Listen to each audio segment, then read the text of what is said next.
Talk about a major upset. Yoo So-yeon, a certified genius born into the prestigious Jusin clan, in one of South Korea's top 5 families with extraordinary abilities, just lost to some random nobody during the entrance exam for VALHALLA, one of the country's top 3 hunter academies.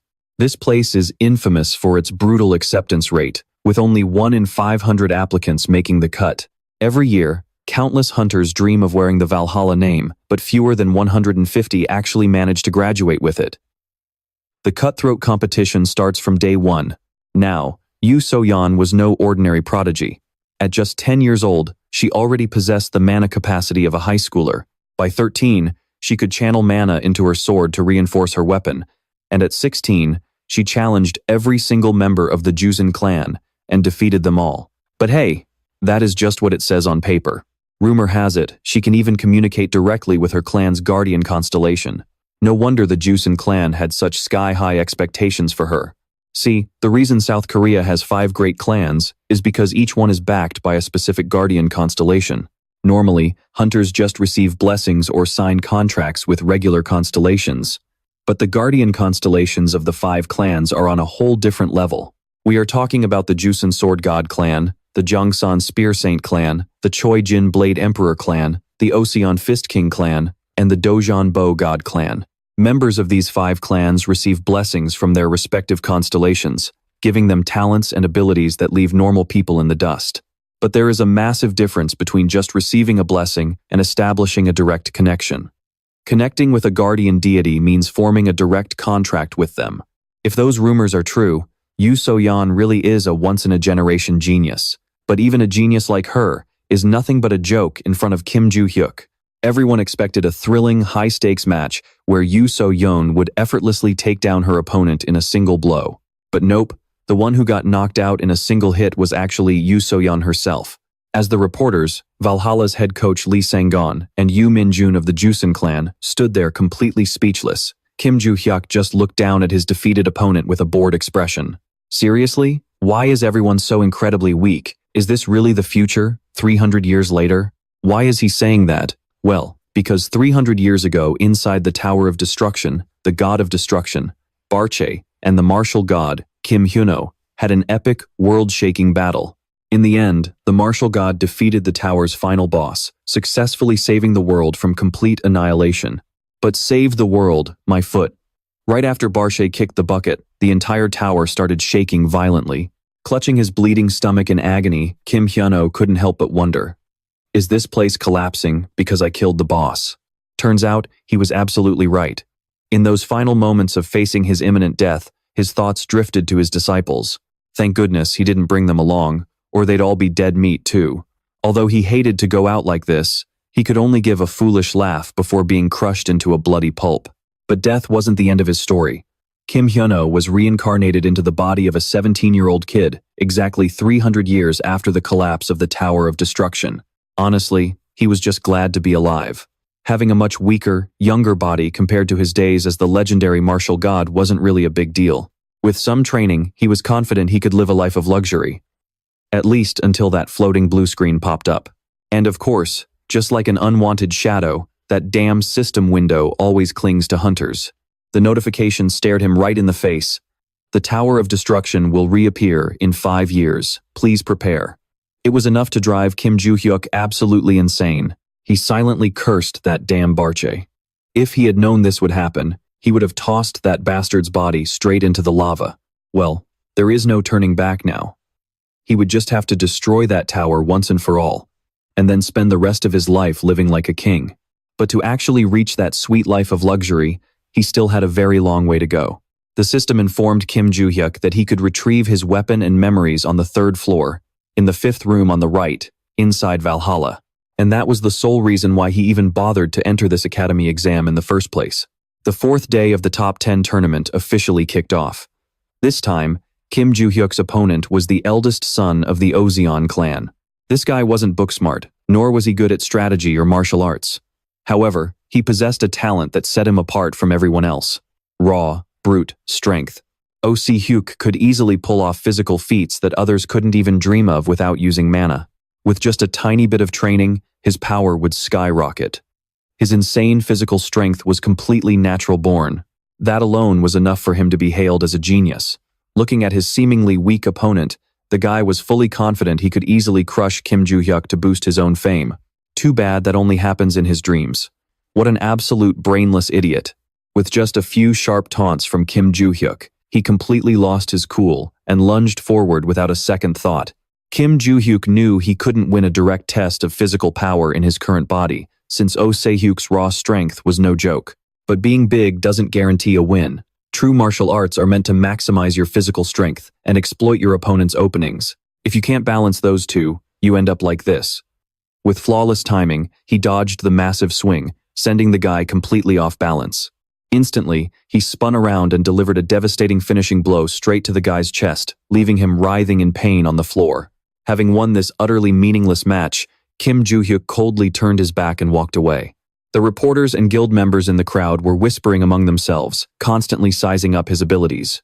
Among them was Chul Shin, the patriarch of the Fist King clan. He could tell that Kim Joo-hyuk's strike was far from a simple attack. Even if his son didn't care about martial arts and only cared about building muscle, he should have easily dodged a punch from any kid his age. Yet, Se-hyuk couldn't dodge that single punch. At first, Se-hyuk had completely lost his cool, blindly charging at his opponent. He even used a magic spell he barely ever touched, desperate to end the fight quickly. But Kim Joo-hyuk just slightly tilted his head to dodge it. Since Se-hyuk had carelessly assumed his opponent would definitely get hit, he had shifted his entire center of gravity forward. Chul Shin stroked his chin, lost in thought. So, that kid moved even faster than Se-hyuk's top speed. The moment Se-hyuk lunged, Kim Joo-hyuk had already planned everything out.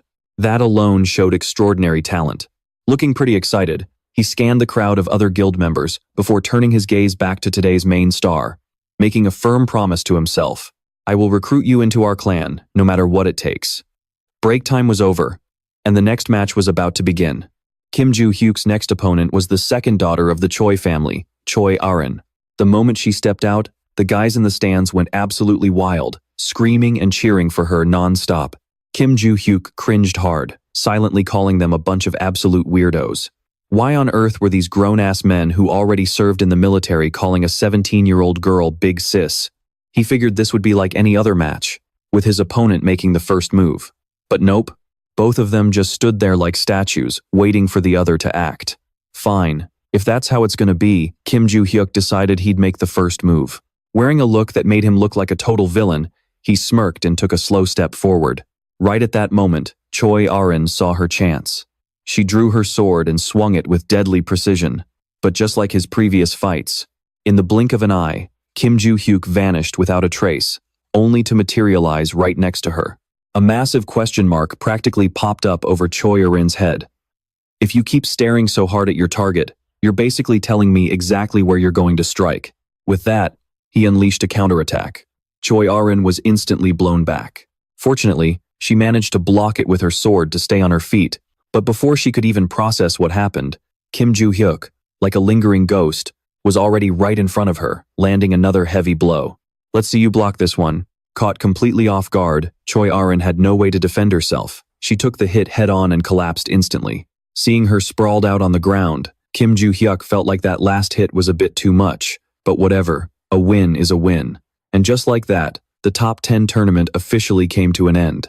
The name sitting at the very top of the rankings was none other than Kim Joo-hyuk. Exhausted, he walked out of the arena while rubbing his sore shoulders, only to run straight into a crowd of guild recruiters. Talk about a massive pain. Glaring at them with pure annoyance, Kim Joo-hyuk spat out 4 simple words. Shut the hell up. The very next day, news of the top-ranked rookie from the entrance exam blowing off and cursing out the guilds that scouted him spread like wildfire across the media. Comments like, "Is Kim Joo-hyuk crazy?" Or "Is he some kind of villain?" and so on flooded the internet.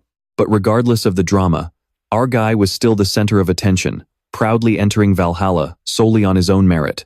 The first order of business upon entering was listening to some major bragging about the school, followed by speeches from the academy's top brass.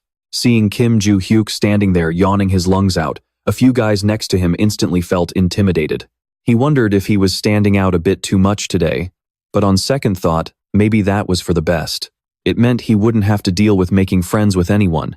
After listening until their ears practically fell off, the opening ceremony finally came to a close, and the students were randomly assigned to their classes. Inside the virtual combat simulation room, instructor Kim Hyun-oh scanned his new class and wondered if his days on this earth were numbered. Why did the academy divide the classes like this? Wasn't this supposed to be random? Standing in the front was So Yen from the Jusin family, and next to her was Choi Jin from the Choi family.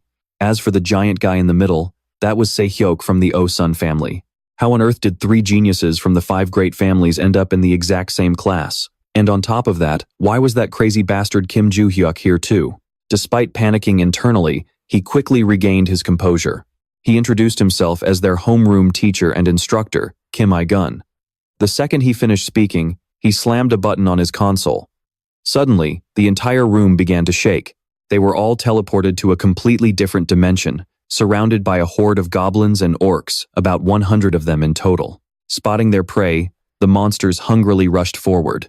However, the students were actually protected by a magical barrier, meaning no physical attacks from the outside could touch them.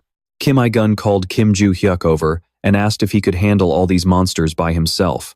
It turned out this guy had a hidden agenda. He wanted to humiliate Kim Joo-hyuk and knock him down a peg. After all, these students have only ever seen monsters in textbooks, never in real life. It is no wonder he is terrified. Stop pretending to think about it and just reject him already. He wants me to back down so he can make his move. That is his little game. Kim Joo-hyuk thought about it for a moment, then let out a sly, devious smirk. Seeing that smirk, the instructor got pissed off. Annoyed and impatient, he snapped at Kim Joo-hyuk to just get on with it. But our boy was no fool. Why the hell should he do all this on his very first day? He looked the instructor dead in the eye and asked, "So, what is the reward for passing this test?" Kim Legon was stunned for a second, but eventually, he agreed to strike a deal. "Fine. Here is your condition. If you clear out all these monsters, I will grant you any request within my power." Now we are talking. It was not the best deal, but it would do. Kim Joo-hyuk readily accepted the terms. Without letting the instructor babble any further, the young man reached out his hand, demanding the sword behind him. I mean, how was he supposed to fight these things barehanded? And right there, in front of everyone, Kim Joo-hyuk unleashed a flurry of decisive strikes, aiming flawlessly at their weak spots and slicing the monsters' throats in a single, clean sweep. As he fought, his mind drifted to the past. It had been 300 years since he last held a sword, but honestly, he had not lost his touch. Back in the day, monsters turned the world completely upside down, forcing humanity to grab whatever they could find to use as weapons. But to him, the sword was always the most natural fit.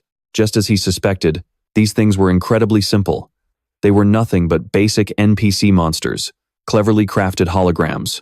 While he was outside casually putting on a bloody show, inside the control room, Kim Legon was absolutely terrified, breaking out in a cold sweat. It was unbelievable. The weapon he had handed Kim Joo-hyuk was just an ordinary sword. No magic, no special attributes, nothing. Yet, the kid was slicing through everything like hot butter. He was tearing those monsters apart like they were made of paper. Naturally, Kim Legon was not the only one in shock. The 3 heirs of the prestigious families watching this were also completely losing their minds. With the final monster defeated, Kim Joo-hyuk slowly sheathed his sword. He then turned back to the instructor to cash in on his reward.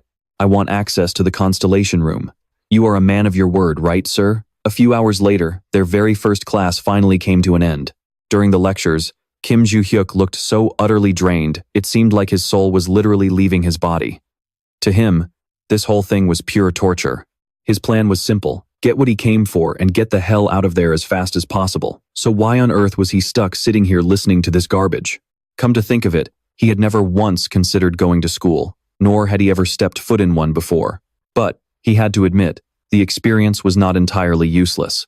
The class was mind-numbingly boring, but he did manage to gather some useful intel, especially about the constellations. Back in his previous life, there was no such thing as a constellation. Essentially, constellation was a term used to describe individuals destined for greatness who transcended humanity to become gods. Most of these constellations were connected to hunters through sacred relics, granting them extraordinary abilities. Valhalla Academy in Korea was the 3rd largest institution in the world, housing countless constellations and relics.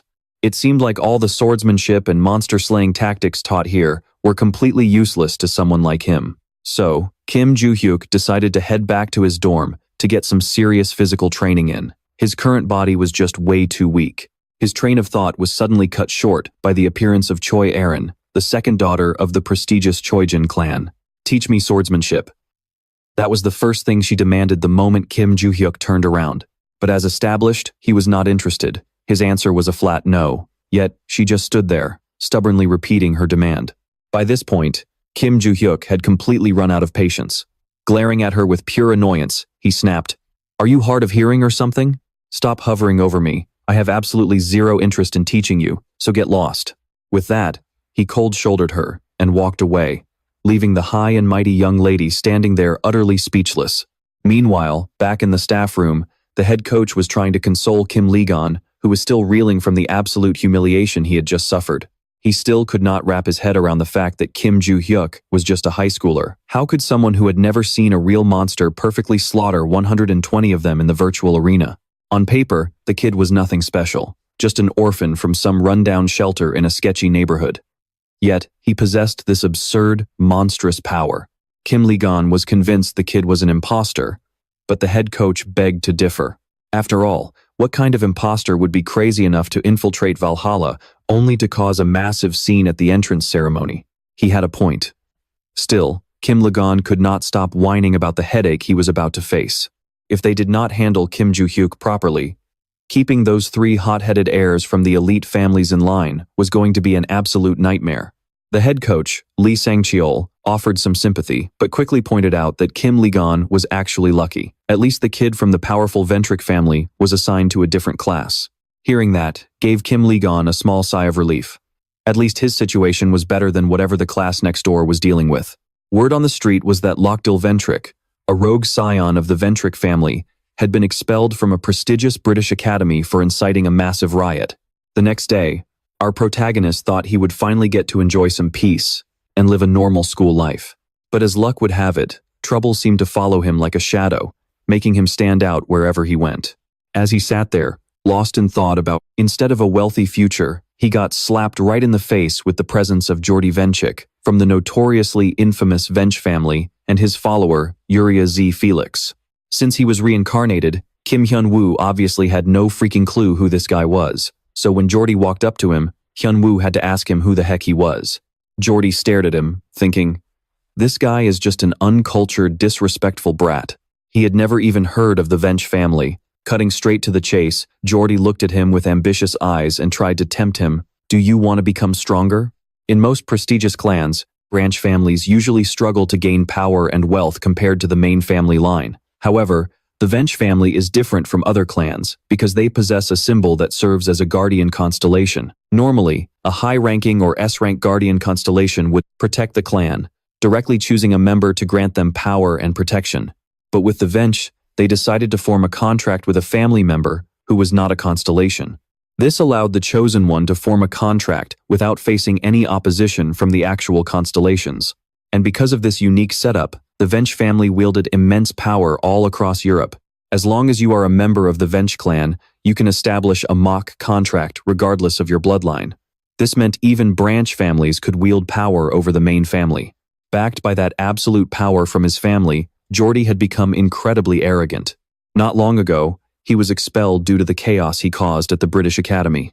To make up for that setback, he planned to recruit Kim Hyun-woo, the star of the entrance ceremony, to his side. If you join me, I will introduce you to my family's constellation. But before he could even finish his sentence, he was immediately cut off. So what, you idiot? Do I look stupid to you? You don't actually care about me. All you've done is show off, and nothing else. And now you're talking all this nonsense. You're definitely an idiot, am I wrong? Never having been so insulted in his life, Jordi was furious and wanted to rip this uneducated bastard apart. But before he could do anything, what do you think you're doing? A booming voice echoed from behind. Get back to your seat, Jordi Vench. Insulted twice in a row, he turned around in a rage and snapped right at the teacher. Did you just use my full name? But the teacher wasn't one to back down either, shooting back. This isn't the British Academy, it's Valhalla.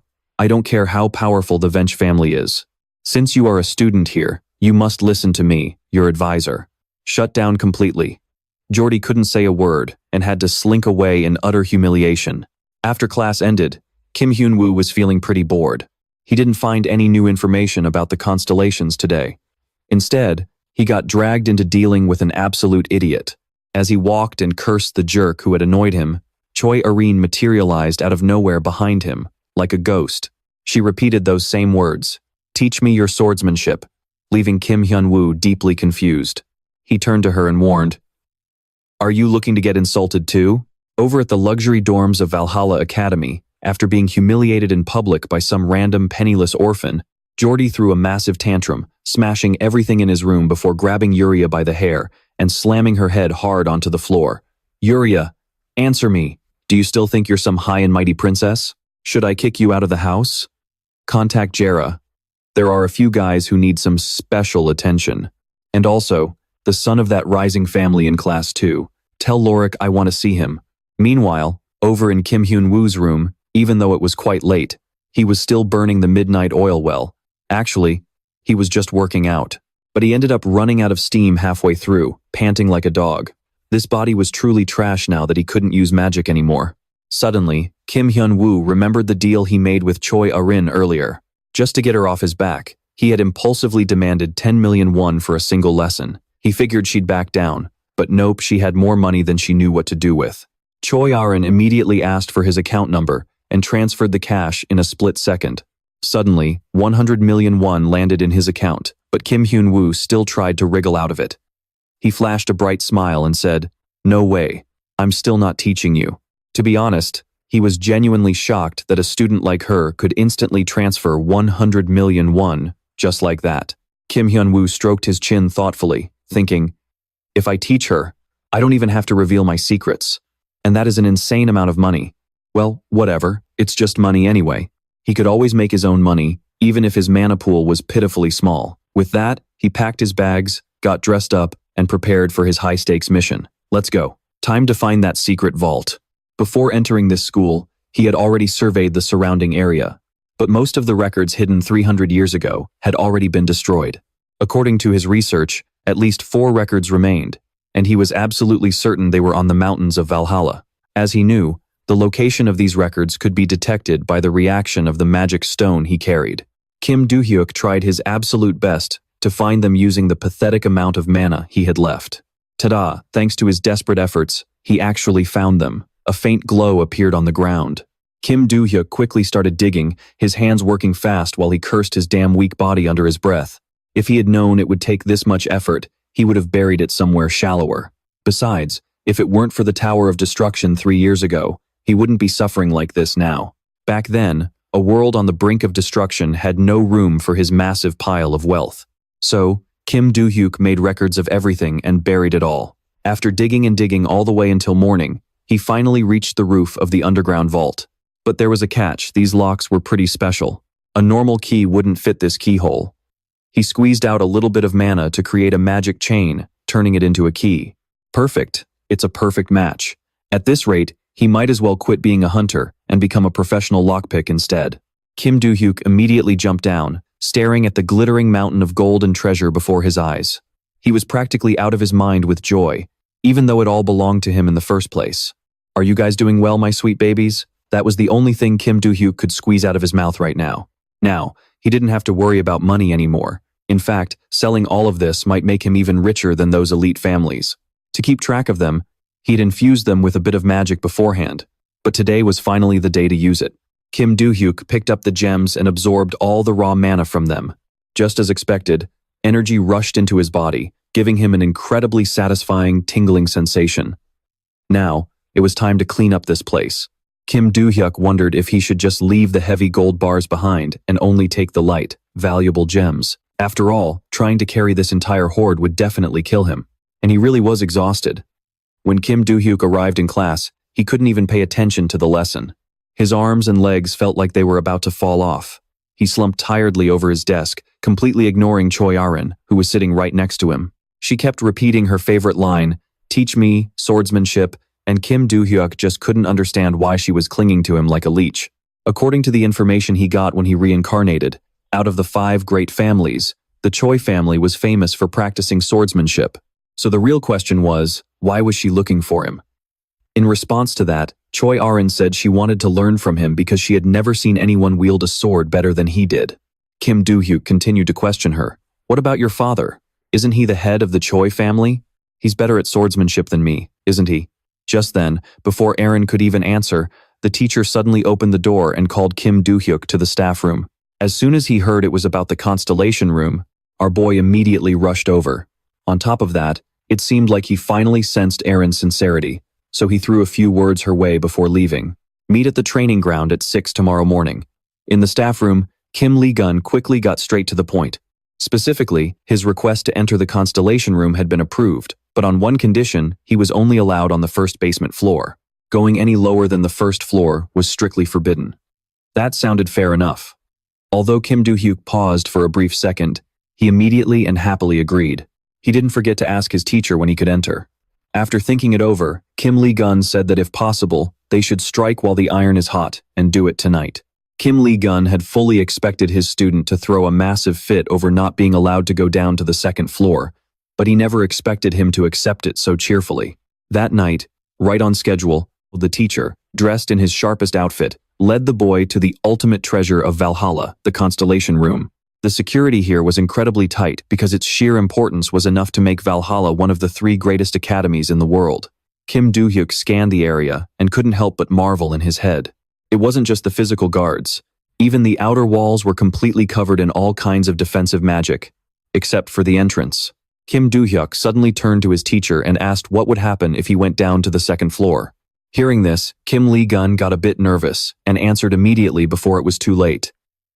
Well, you won't become a criminal, but you'll be expelled, and they'll wipe your memories before you leave the academy.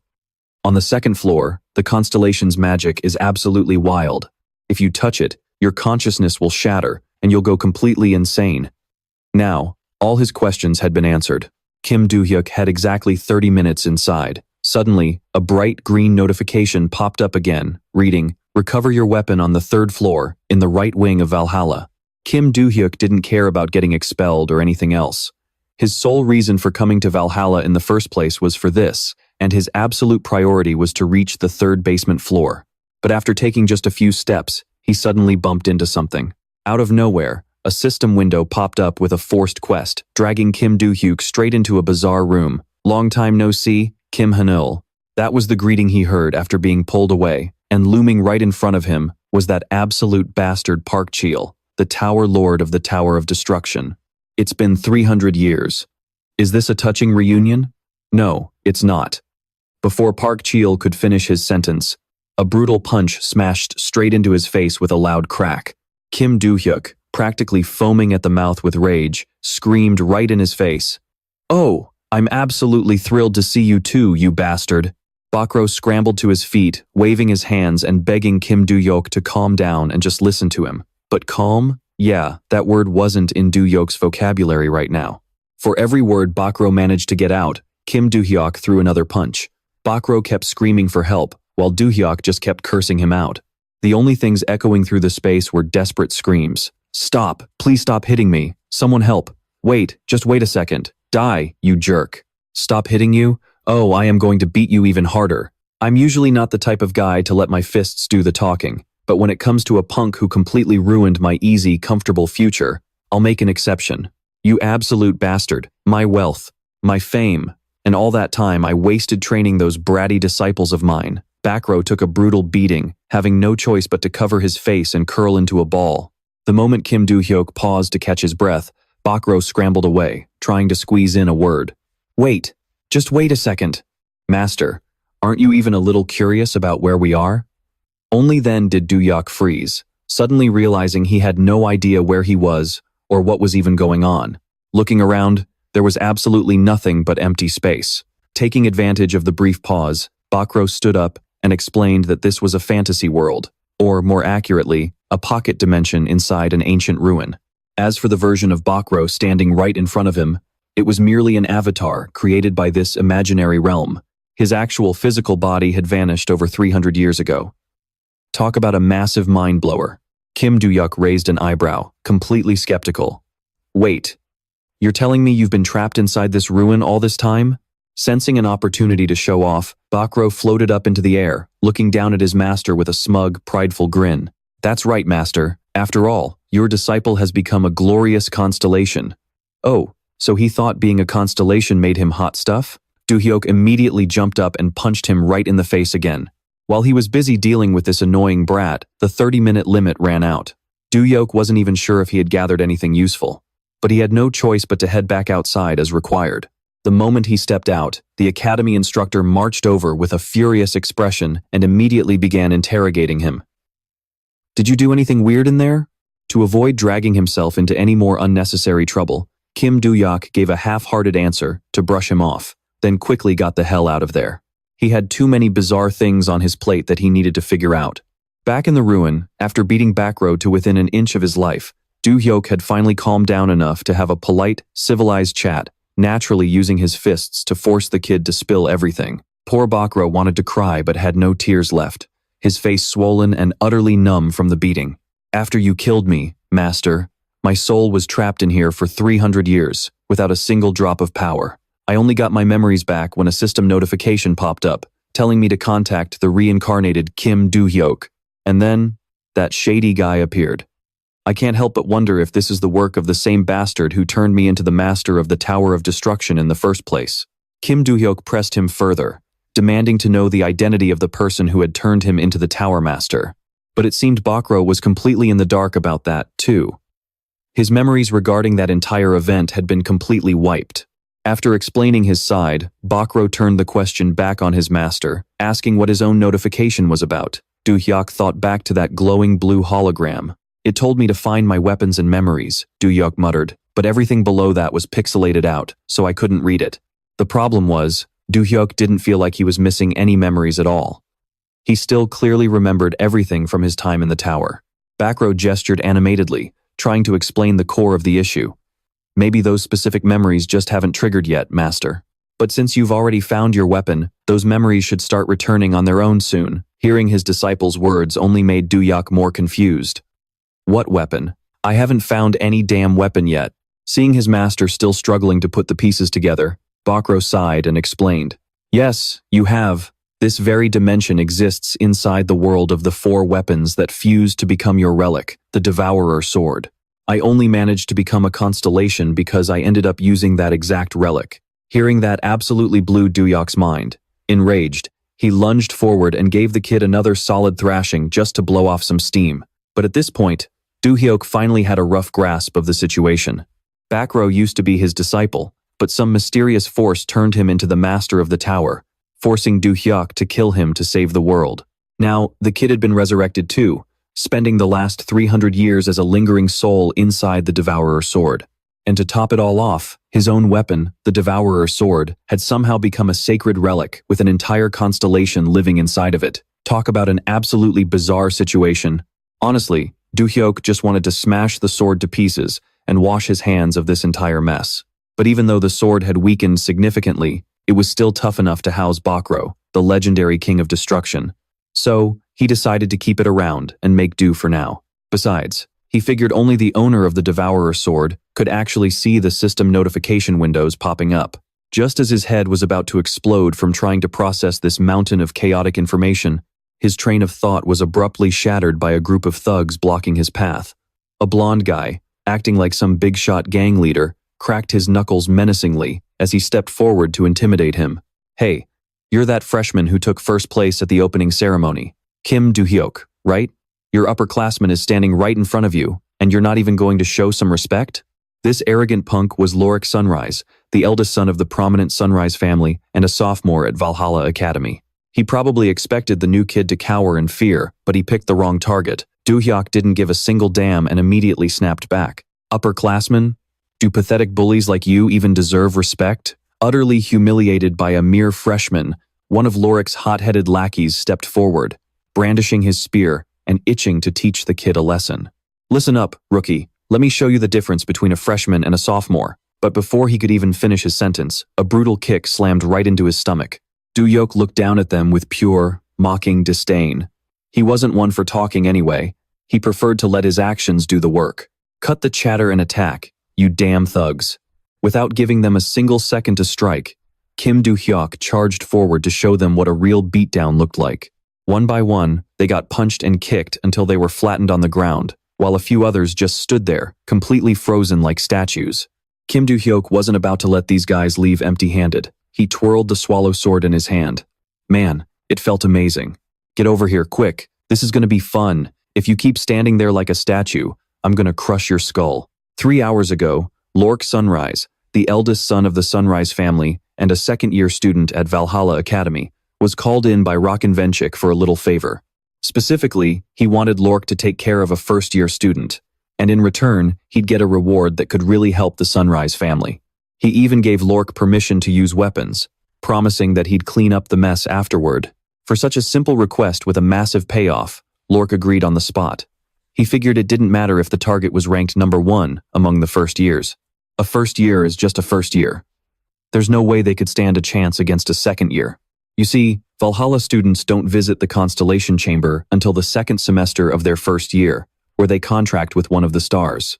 Once they sign that contract, they become contractors, allowing them to channel the energy of their contracted constellation. Based on his research, Lork was confident that Kim Do-hyuk was just an ordinary kid from a normal family, with no guardian constellation to back him up.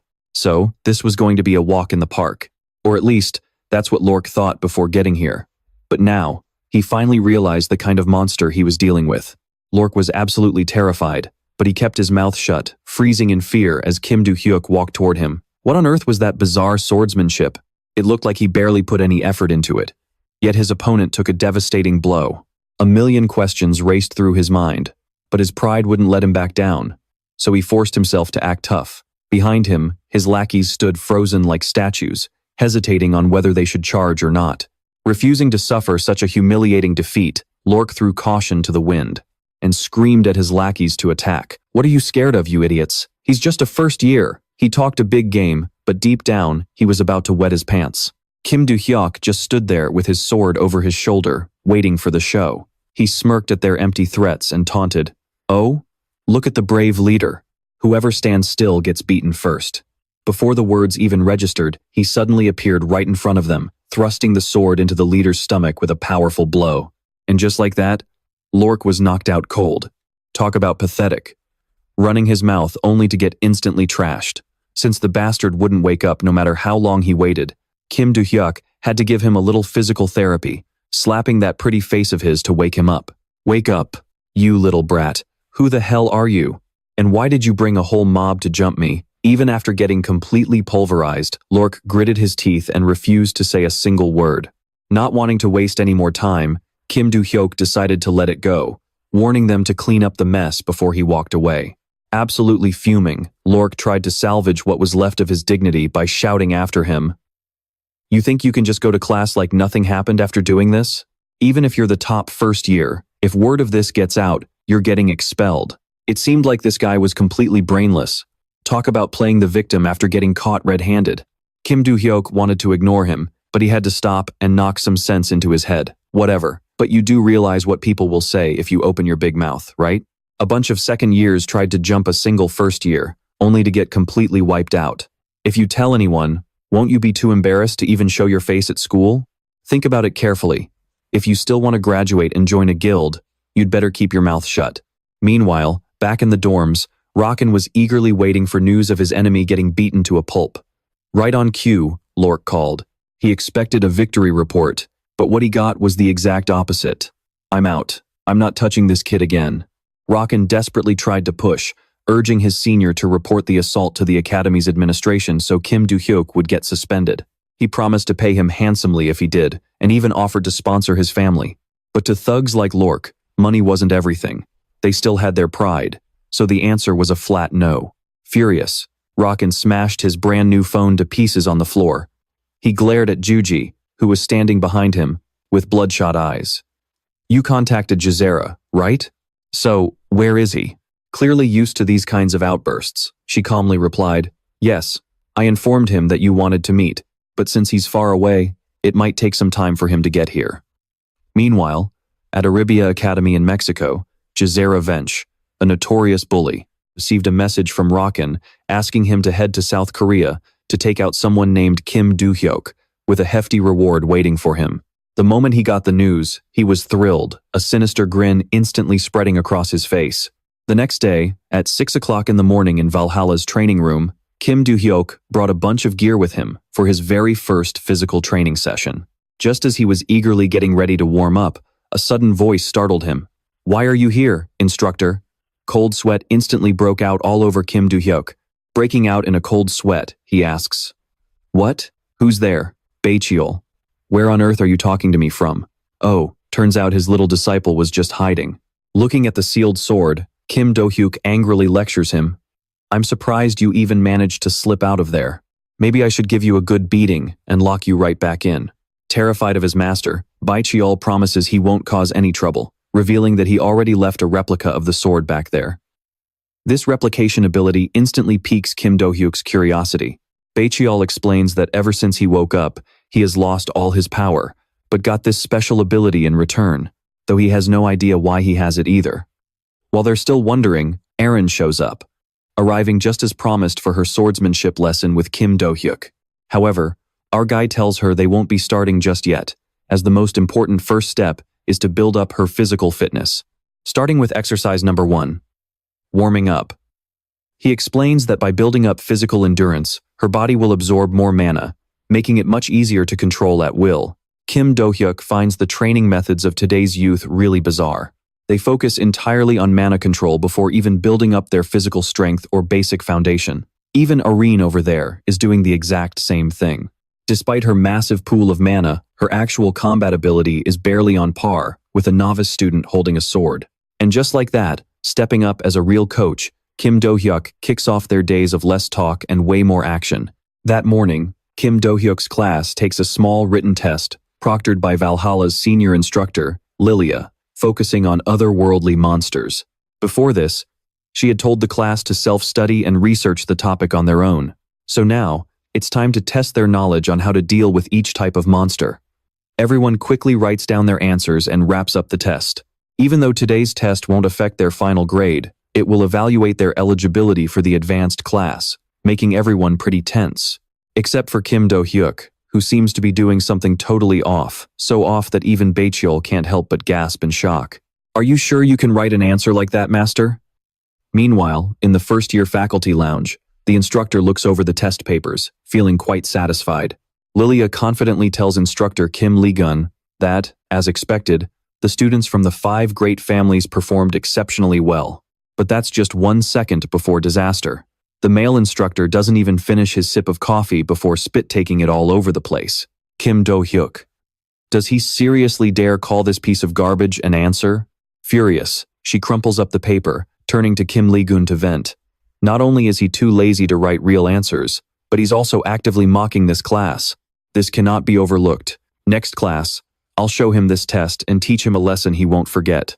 That monster of a guy won't be easy to handle though, and they say women hold serious grudges, which turns out to be absolutely true. 1 week later, in the simulated combat room, Lilia calls Kim Do-hyuk up to interrogate him right then and there. She shoves the paper with a giant 0 written on it right in front of the guy's face, demanding to know if he actually took the test seriously. Kim Do-hyuk has absolutely no clue what her deal is, silently wondering if she's lost her mind, and firmly replies that he was dead serious. The instructor is seething inside, but tries to keep her composure. First question.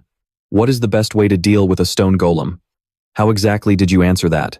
With his signature deadpan face, Kim Do-hyuk responds, stab it in the stomach. She fires back. Second question. When you see 8 goblins charging at you in the forest, write down what you would do. Without a single shred of hesitation, Kim Do-hyuk picks up the test paper and reads his answer out loud. Starting with the first one charging in, you stab them one by one and send them straight to hell. The instructor is absolutely fuming, but there isn't much she can say to that. After bickering back and forth with her student for a while, she gets so incredibly angry that she runs out of words. So, she decides to give Kim Do-hyuk a chance to prove his own words. If you can take down this monster exactly like you wrote on your test, I'll regrade your paper. She completely expected this to scare him into begging for mercy. But instead, Kim Do-hyuk walks straight over to the weapon rack, grabs a random sword, and steps up to the stone golem. The monster swings its massive arm to strike, but a split second later, the monster only lets out a painful screech. The sword is already plunged deep into its stomach, and within seconds, the stone golem completely dissolves into thin air. Kim Do-hyuk turns back to look at the stunned crowd as if it's the most obvious thing in the world, saying, "See? You just stab it in the stomach like that. The students below are completely frozen in shock for several seconds, wondering if he really just took down a stone golem with a normal sword without using any magic. Witnessing this unbelievable sight, the instructor's arrogant attitude completely vanishes as she quietly asks how he managed to do that. Kim Do-hyuk looks at her as if she's completely blind. Didn't you just watch me do it? You just stab it in the stomach. Simple as that. Hearing an answer that basically asks if she's blind, Lilia doesn't even feel humiliated anymore. She just finds it utterly absurd. She starts biting her nails as her mind races with theories. To take down a stone golem with a dagger or sword, you would need at least an A-grade weapon. So normally, a one-shot kill would only make sense with that kind of high-tier gear. But he just did it with a cheap, ordinary training sword? You'd think that would be the end of it. But no. The instructor still wants to test his answer to the second question, so Kim Do-hyuk is instantly transported to a completely different simulation. Before he can even wrap his head around the new environment, several green goblins, or simply put, a bunch of berserker goblins had suddenly appeared right in front of him. This pack was going to be pretty tough to handle. If you don't handle them right, the ones in front will trigger their battle roar, and the rest of the pack will swarm you all at once. Normally, mages with powerful skills would wipe them all out in a single shot, or you would have to run far away instead of facing them head-on. But that only applies to normal people, not Kim Do-hyuk. He did not care how many there were or how they fought. He just gripped his sword and charged straight at the first one. One brutal strike drove straight down through its head. The second beast tried to roar, but took a blade straight to the throat, and one by one, the rest of them got exactly what they deserved. Kim Do-hyuk turned to the teacher and replied with absolute confidence, "I got the second question right too, didn't I?" At this point, the teacher was completely shook, unable to utter a single word. The next day, as usual, Kim Do-hyuk dragged Aaron to the gym for some physical training. Even though she tried her absolute best, she still could not keep up, and ended up splayed out on the floor, gasping for air. Kim Do-hyuk looked at her curiously and asked, "Don't you normally train? Why are you wheezing like a dying dog now? How do you expect to fight monsters like this?" Exhausted, Erin tried to explain that she could just use magic by borrowing power from her guardian constellations. It was exactly as Kim Do-hyuk expected. Ever since they started relying on the constellations, they focused entirely on magic instead of physical conditioning. They thought they did not need physical strength, and that everything would be fine as long as they borrowed enough power from their constellations. But the risk was way too high. What if they got trapped in a maze or a dungeon that blocked magic? What if they ran out of mana during a prolonged battle? And what if their guardian constellations refused to lend them power? There were just too many variables. Kim Do-hyuk finally let Aaron take a break, while he got ready to do another set. Once the pretty girl was gone, Baxter finally dared to chime in, asking his master why he was helping her train like that. As it turned out, she just kept nagging him until his head hurt, which was the only reason Kim Do-hyuk agreed. While they were chatting, he glanced over to the side. Seo, that muscle-obsessed freak, was also there, and it looked like he had already gotten a solid workout in. Watching Seo walk away, Kim Do-hyuk thought to himself, he actually seems a lot smarter than those idiots who only rely on magic training. Then, he wondered what those mysterious constellations were actually up to. Baxter could only shrug and say he did not know, because he genuinely did not. To avoid getting punched, the young disciple quickly added, "If you complete the new quest on the system, you might find out more about those constellations." That reminded him. Kim Do-hyuk quickly pulled up that damn system window to check. It had a bit more information. It stated that he needed to go to the Great Forest Eye of Valhalla, the home of Maya Rona, to complete the quest. It sounded familiar, yet it was his first time seeing it. The Great Forest Eye was the final field evaluation site for the first semester. If it wasn't for this damn quest, Kim Do-hyuk would have headed straight there once he recovered his strength.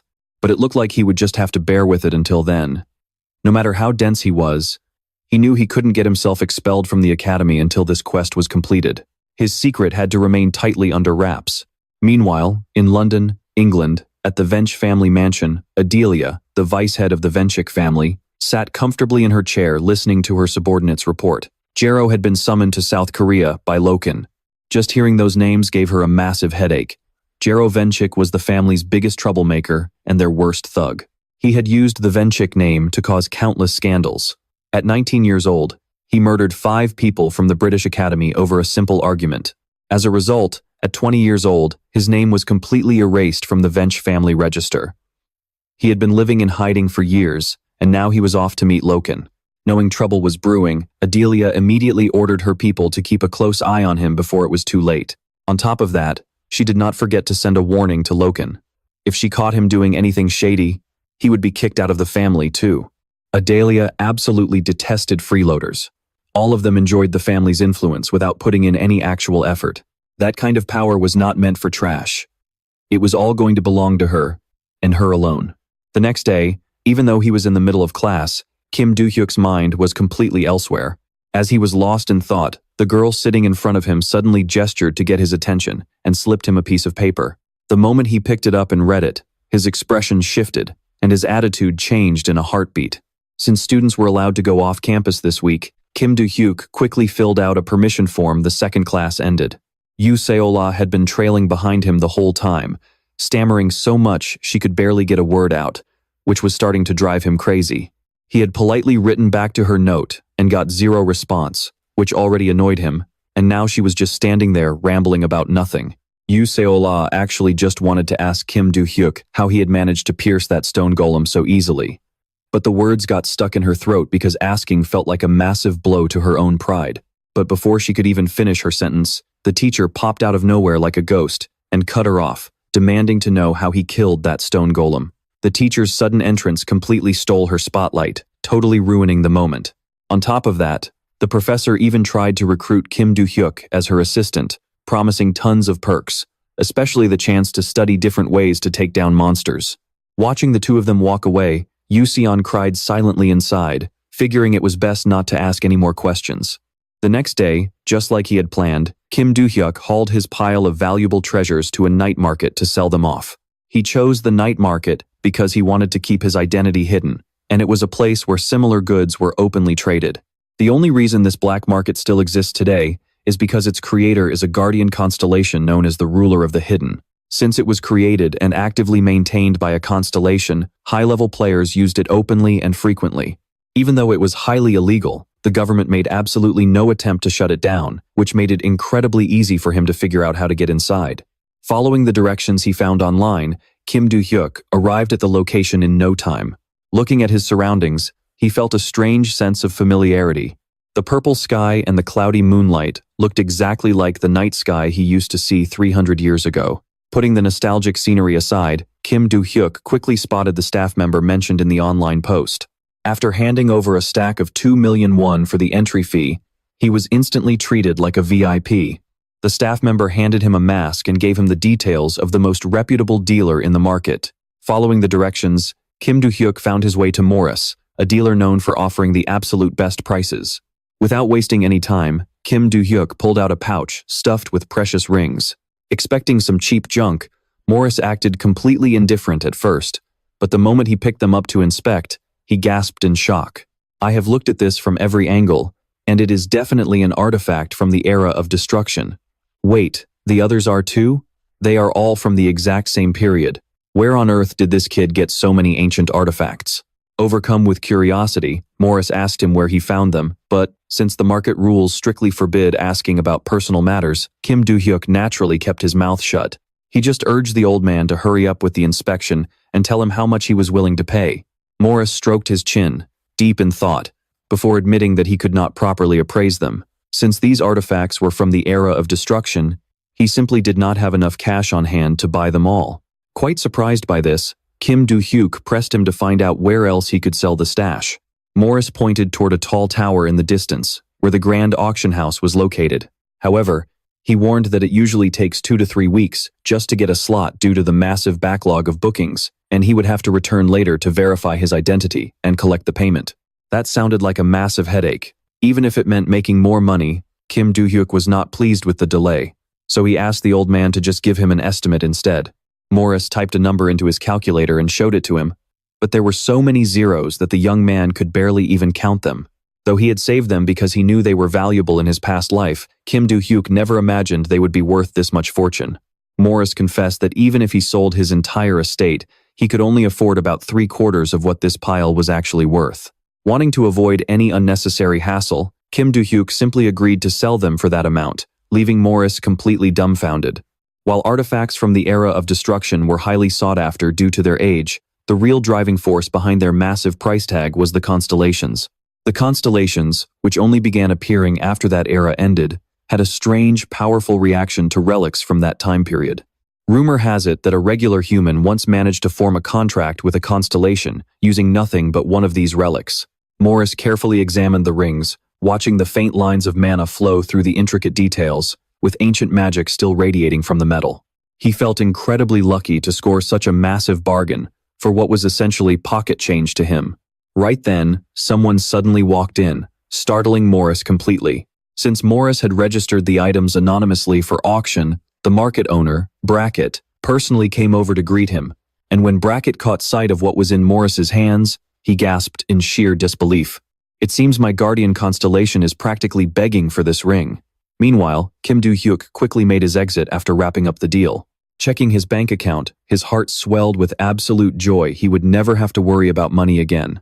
If he ever ran low, he could just grab another batch from his endless stash of relics. After all, he still had a literal ton of them left. Just then, his phone started ringing. And the moment he answered, a barrage of words came flying through the speaker before he could even say hello. It turned out to be Professor Lilia inviting him out for lunch. Since he was already starving and loved free food, there was no way he was going to turn that down. But as the saying goes, there is no such thing as a free lunch. Throughout the meal, the professor kept nagging him to become her teaching assistant, sweetening the deal with all kinds of perks. She promised him scholarships, generous allowances, the chance to co-author a thesis with her, and even recognition from the Monster Research Association. She assured him that fame and fortune would follow, and best of all, he would be allowed to leave the campus twice a week instead of just once a month. Listening to her endless pitch gave him a massive headache, especially since none of those perks actually appealed to him. What he actually needed was to get to the eye of the Great Forest, and the only way to do that was through the first-year final evaluation exam. Even with her influence as a professor, she could not help him bypass that. Kim Do-hyuk bluntly rejected her, telling her flat out that he had no intention of becoming her assistant or writing a thesis with her, so she should stop dreaming. But she was not about to give up that easily. Lilia proposed a deal. She would share some information if he revealed how to exploit the weaknesses of various monsters. Intrigued, Kim Do-hyuk tried to pry the info out of her, but his excitement evaporated the moment she mentioned it was about Choi Aaron. He immediately lost all interest. Having eaten his fill, Kim Do-hyuk immediately got up and decided to head out. But before stepping out, curiosity got the better of him. He asked the instructor why she was so incredibly hard on her students. After all, they were still just kids. Hit right where it hurts, Lilia launched into a long-winded explanation. Long story short, she took her role as an occult monster instructor very seriously. She believed that slacking off wasn't an option. In the real world, monster attacks directly determine whether these kids live or die. Since they couldn't even memorize basic attack patterns, she had no choice but to be tough on them. After listening to her rant, Kim Do-hyuk dropped a blunt truth, telling her that was just her personal ego talking, before waving goodbye. Meanwhile, in Shiyang, at the estate of the Choi Jin clan, the head of the family, Choi Jun-seo, summoned his eldest son, Choi Jin-gon. He also called in his second daughter, Choi Aaron, to ask about their plans for the upcoming placement test. If they pass, they might get a shot at forming a contract through the sacred relic, the Cheonmaundo. This ritual would decide the heir to the clan, but if they fail, they will be completely disowned. As he spoke, he slowly unsheathed a sword. Glaring at them with an icy stare, he asked if they were up for the challenge. Both kids felt a shiver down their spines, but under their father's intense pressure, they both agreed to take part. The placement test was scheduled in 3 weeks, giving them plenty of time to prepare.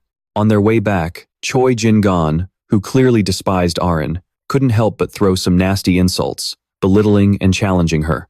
He sneered, asking if she saw their father's face when she agreed to take the test, mocking her for actually believing she could become the clan leader. He called her a worthless bastard child and laughed at her, telling her not to get delusional about actually winning. He mocked her for not even having a constellation's blessing, asking how she could possibly stand a chance against a contracted contractor like him. He told her to enjoy leeching off the family's fortune while she still could, because he would make her pay back every single penny eventually. A few days flew by, and midterm exams were just around the corner. While their homeroom teacher droned on and on at the front of the class, explaining the strict rules and severe punishments for failing, Kim Do-hyuk sat in the back, tuned out completely. His mind was drifting off to other things. Every single exam at Valhalla carried massive weight. Falling short on either the midterms or finals meant instant expulsion. Even Kim Joo-hyuk felt a tiny sliver of worry about that. While the practical test would be a walk in the park, the written exam was a whole different story. He needed to survive in this academy until the end of the term. That was his only ticket to reaching the Great Forest, but he still hadn't figured out how to pull it off. Suddenly, a brilliant idea crossed his mind. He immediately called out to Baxter. He asked him, since he had attended almost every class, he should just take the written exam for him. Baxter flat out rejected the idea, complaining about how unfair it was. But his resistance was futile. After a few subtle threats from Kim Joo-hyuk, Baxter had no choice but to eagerly agree. Once class let out, Irene, who had already packed her things, shyly approached Kim Joo-hyuk to ask about their training session. It worked out perfectly since he wanted to get some weapon practice in anyway, so he agreed to teach her some swordsmanship basics. Calling it full-blown sword training might be a stretch, as he was only showing her how to properly hold her weapon, the most fundamental skill for any swordsman. Erin admitted that ever since she started her intense physical conditioning with Kim Joo-hyuk, she hadn't touched her sword in ages. Under normal circumstances, she would practice daily. Kim Joo-hyuk told her to draw her sword, but her posture was completely off. He guided her step by step, instructing her to channel her strength into her ring and pinky fingers while keeping a firm grip on the hilt. Erin immediately felt the difference. Even without channeling any mana, her grip felt far more secure and stable than before. He challenged her to come at him with everything she had, eager to see her put her skills to the test. Erin's speed had shot up dramatically, a direct result of those grueling, sweat-drenched physical workouts. Kim Joo-hyuk kept correcting her movements, showing her how to step, attack, and manage her power. True to his expectations, Erin was growing significantly stronger. She felt incredibly grateful for his guidance. After an hour, both of them were finally starting to tire out. Kim Joo-hyuk called it a day, telling her that was enough. Exhaling a deep breath, Erin slumped onto the floor. Looking up at him, a sudden thought crossed her mind. She sheepishly asked if they could train together again next time. Kim Joo-hyuk pondered for a second. Sparring with someone as talented as Choi Erin would be a great way to jog his own muscle memory, and mentoring a prodigy like her was actually pretty fun. He had noticed her unique, refined swordsmanship style back during the opening ceremony. Even though her breathing technique was flawed, her natural talent was undeniable. Training with her would definitely help him reclaim his old combat senses. If this were 3 years ago, she would have been the perfect candidate to be his direct disciple. But unfortunately, things were different now, to be that free anymore. Figuring it was pretty fun teasing her, Kim Joo-hyuk told her he didn't want to fight anymore. He expected Erin to whine and beg him, but she simply said she understood, which honestly caught him a bit off guard. Erin told him that since he was always right, she would listen to him no matter what. 2 weeks later, at the Valhalla arena, all the first-year students gathered together. Everyone knew exactly why they were there, except for one person. Kim Joo-hyuk was standing there, utterly confused as to why he even had to show up. He sighed in frustration, though his homeroom teacher had already explained everything to them 2 weeks ago. If Joo-hyuk had it his way, he probably would have punched that old teacher a few times already. Not wanting to keep everyone waiting, the head coach and the instructors stepped forward to explain the rules of Valhalla's midterm exam. This time, the practical midterm exam would be a dungeon raid. Students would form teams and enter an artificial dungeon. You can team up with whoever you want. I'd say the ideal size for each group is 8. But of course, you're free to add or subtract members as you see fit. The academy will grade you solely on your level of contribution during the dungeon raid, and the time limit before disqualification is 5 hours. If you fail to clear it within the time limit, you'll be disqualified. The dungeon difficulty is F rank. Now, let the exam begin. The moment the announcement ended, the students scrambled in a panic to form their teams. The kids from the 5 great families had probably already figured out the key to the exam. As for the rest, some of them scrambled to form massive teams of 20. Others stuck to the recommended group of 8. If the teams weren't balanced well, fights would definitely break out. The moment a student stepped foot inside the dungeon, the scoring would begin. But of course, there are always exceptions.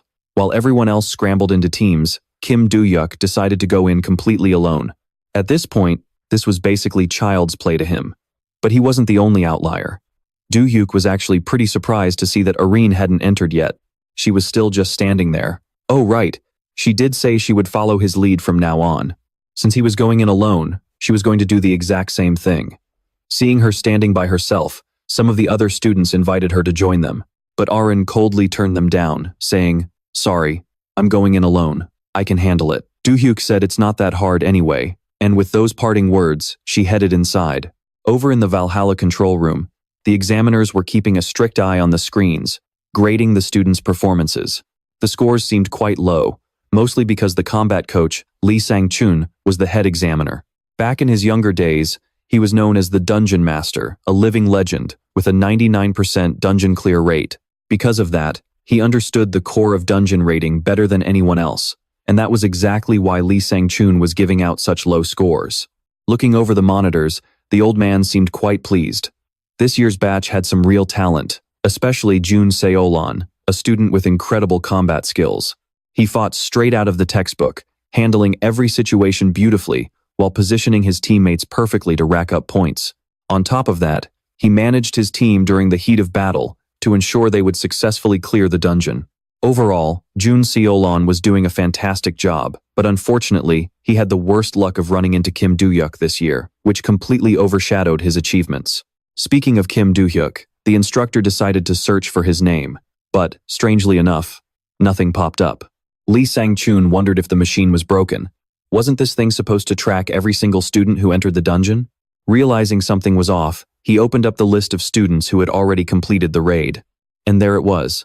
Sure enough, Kim Do-hyuk's name was staring right back at him. The instructor was completely flabbergasted. He couldn't believe Do-hyuk had actually gone solo, and his completion time was a staggering 23 minutes and 32 seconds.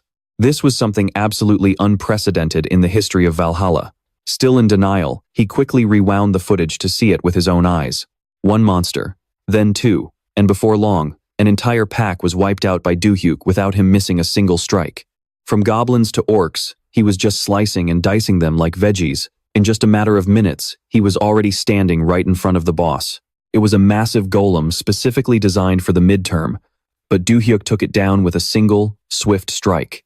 His stats were so insane, it was as if he had the power of 8 people combined. Watching the playback, Lee Sang-chun could only let out a helpless laugh. It was clear that the top spot in this exam belonged to Kim Do-hyuk.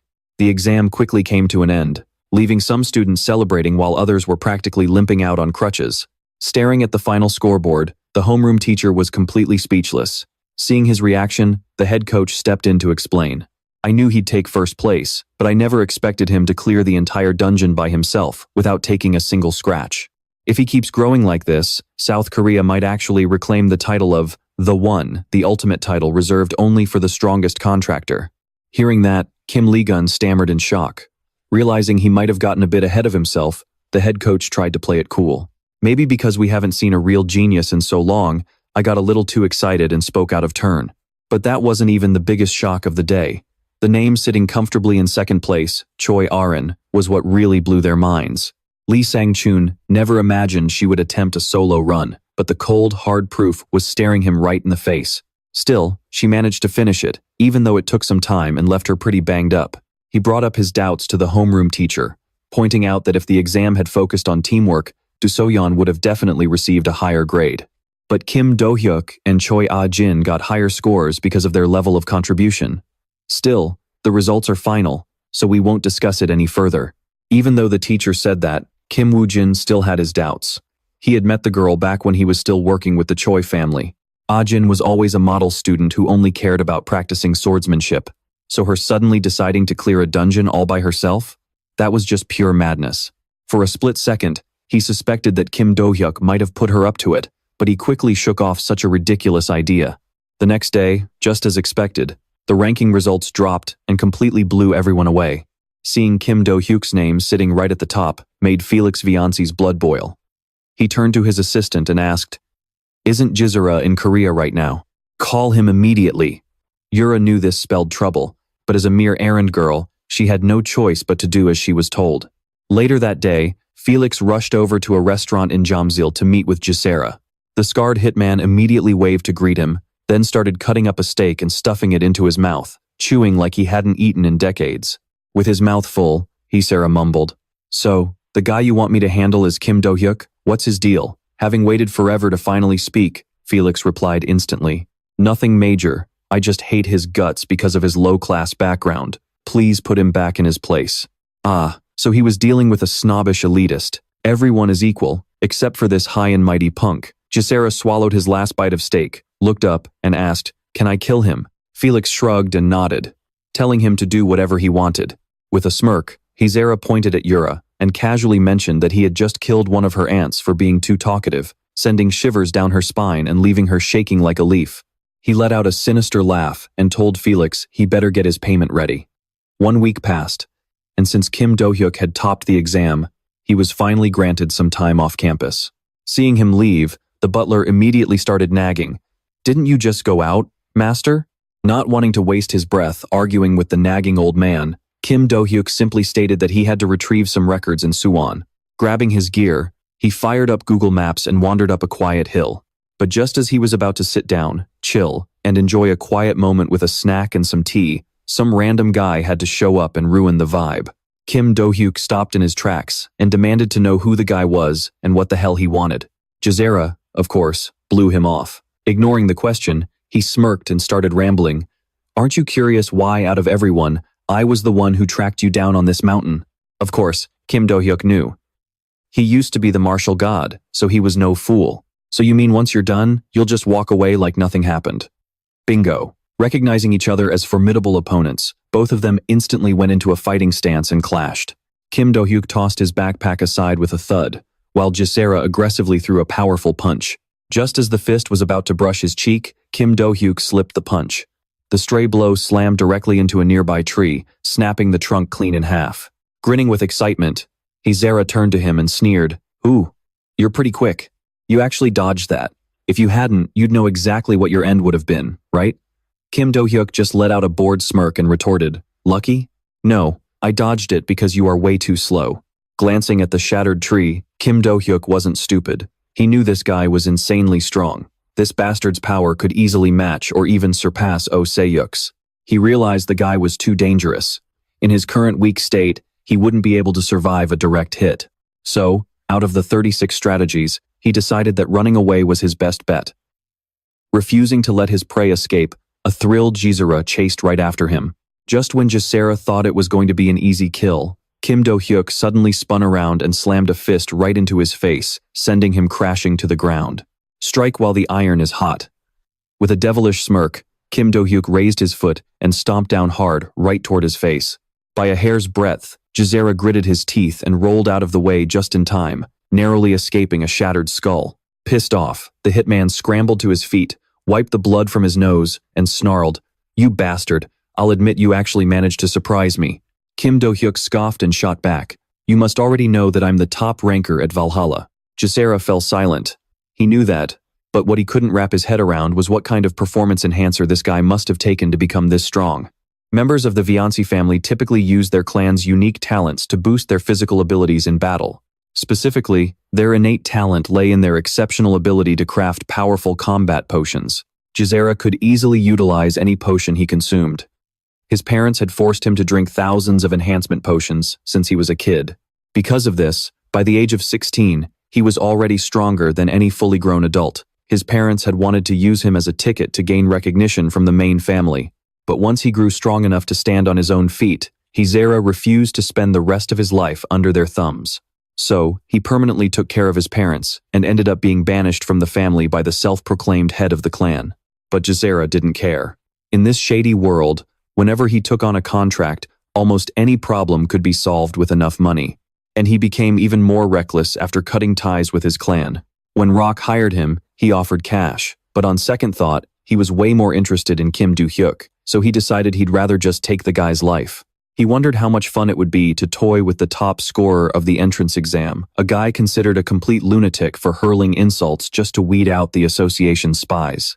But facing Kim Do-hyuk now, another question crossed his mind. Who the hell is this guy? Gisera went silent for a few seconds, then suddenly asked, "Hey, what kind of drugs are you taking to get this strong? I don't think it's some cheap trash and orphan like you could ever afford." Hearing this, Kim Do-hyuk burst out laughing. He laughed so hard, he had to hold his stomach for a while before replying, "Drugs? Ha ha ha. Yo, you crackhead, what the hell are you talking about? So it turns out you're just some roid head?" Gisera felt deeply insulted, but he still stubbornly asked, "Are you seriously telling me you didn't use drugs to get this strong?" The more Kim Do-hyuk listened to this juiced-up junkie's nonsense, the more hyped he got to just jump in and beat him to a pulp. Stretching his neck and shoulders, he replied, "Of course not, you idiot. I got strong through hard work and relentless training. In a way, I could compare you to a wild beast. But then again, that's insulting to wild beasts. They actually have natural muscles, unlike a loser like you." Getting dissed out of nowhere, Jazera's face twisted in pure rage. Drawing his weapon, he cursed under his breath, "You're dead meat, you bastard." Maybe he was just tripping balls from all those drugs. Just as he pulled out his dagger and channeled his magic power, getting ready to say something cool, but before he could even utter a word, he took a brutal hit straight to the head. "Did you really think I'd let you off that easy, punk? Are you brain dead? What kind of idiot waits for his opponent to power up?" As he beat the absolute crap out of the guy, he kept hurling insults non-stop. Man, his mouth is absolutely savage. 10 out of 10, no notes approved. Jazera reached his hand out, begging for mercy and trying to surrender, but his suffering was far from over. Kim Do-hyuk leaned in close, grabbed him by the hair, and smiled like a complete maniac. "Oh, you don't get to pass out yet. You brainless junkie. I was actually going to let you go, but all you did was try to pick a fight with me. And since you promised to take care of me, there's no way I can just let you walk. Anyway, I've got a few questions for you, so bite down hard." Staring at the fist right in front of his face, Jazera was scared half to death. Turning pale, he screamed in utter despair. Talk about playing with fire and getting burned. A sewer trying to compare itself to the ocean? Keep dreaming, sweetheart. Meanwhile, back at the Van dorms, Rock was eagerly waiting for good news from his senior. He was absolutely certain that Kim Do-hyuk was already a goner by now. Little did he know, the one who actually needed to buy a coffin was Jazera. Excitedly, Rock called Julia to get the car ready so they could go clean up the corpse. Right on cue, Jazera called.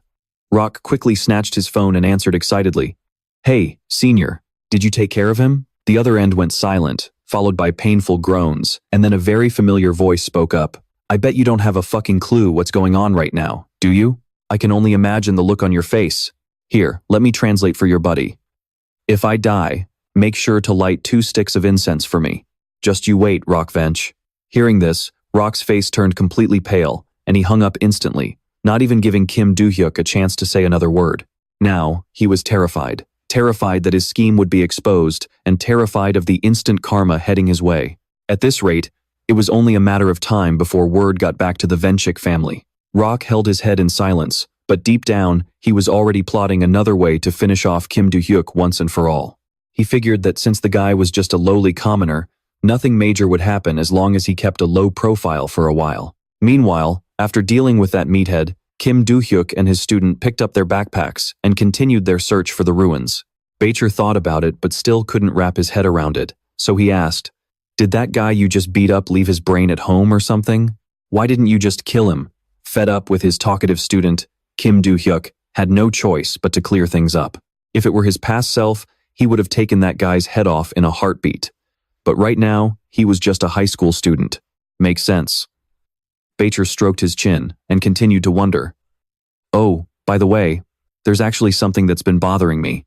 I'm talking about the magic that guy was giving off earlier. It felt strangely familiar. If he had released a bit more of it, I could have known for sure. But I've definitely encountered this before. Didn't you feel anything, Master?" Ah, so it was magic. Kim Do-hyuk didn't feel a damn thing because he was never a demon anyway, so he just ignored him. Going back to what Jazera had confessed after getting a few of his fingers snapped, Kim Do-hyuk looked at him and asked in a gentle whisper, "So, who sent you after me?" "Oh right, I dislocated your jaw, didn't I?" With that, he shoved his hand into the guy's mouth and snapped it back into place with a loud crack. "There, your jaw is back where it belongs. Now start talking." Jazera tried to stay stubborn, but after watching his fingers get snapped one by one, he finally broke. "Rock Vench sent me. I'm Jazera of the First Breed. I took on the contract as a mercenary. According to what he said, the Constellations were the first race to worship the Emerald Faceblade, and he also has a contract with a constellation." Jazera confidently bragged that if he had just 30 more seconds to charge up, the outcome of this fight would have been completely different. Hearing this guy talk such utter nonsense was giving him a headache, especially since he was planning to let him go if he showed some actual remorse. But Kim Do-hyuk had to reconsider. "You'd better shut your damn mouth," he said, before snapping the guy's jaw right back into place. The first species was a name he felt like he had heard before, so Kim Do-hyuk hopped online to look it up. A flood of trending news popped up, and most of it wasn't good at all. Kim Do-hyuk was so pissed off that he didn't even bother looking for the notes anymore. Instead, he decided to settle the score with that bastard Locke right then and there. To teach this asshole a lesson, he came up with a bold plan. In this modern era, you need to rely on high tech, not just brute force. Luckily, he had recorded Jazera's entire confession, so now all he had to do was find a place to upload it. Talk about an easy win. Did those punks seriously think they could mess with him and get away with it? Kim Do-hyuk immediately called Lilia to ask for a favor. Thinking he was calling to apply as her assistant, she was absolutely thrilled and picked up in a heartbeat. "That is not why I called. Do you happen to know any reporters?" Kim Do-hyuk replied immediately, cutting her off.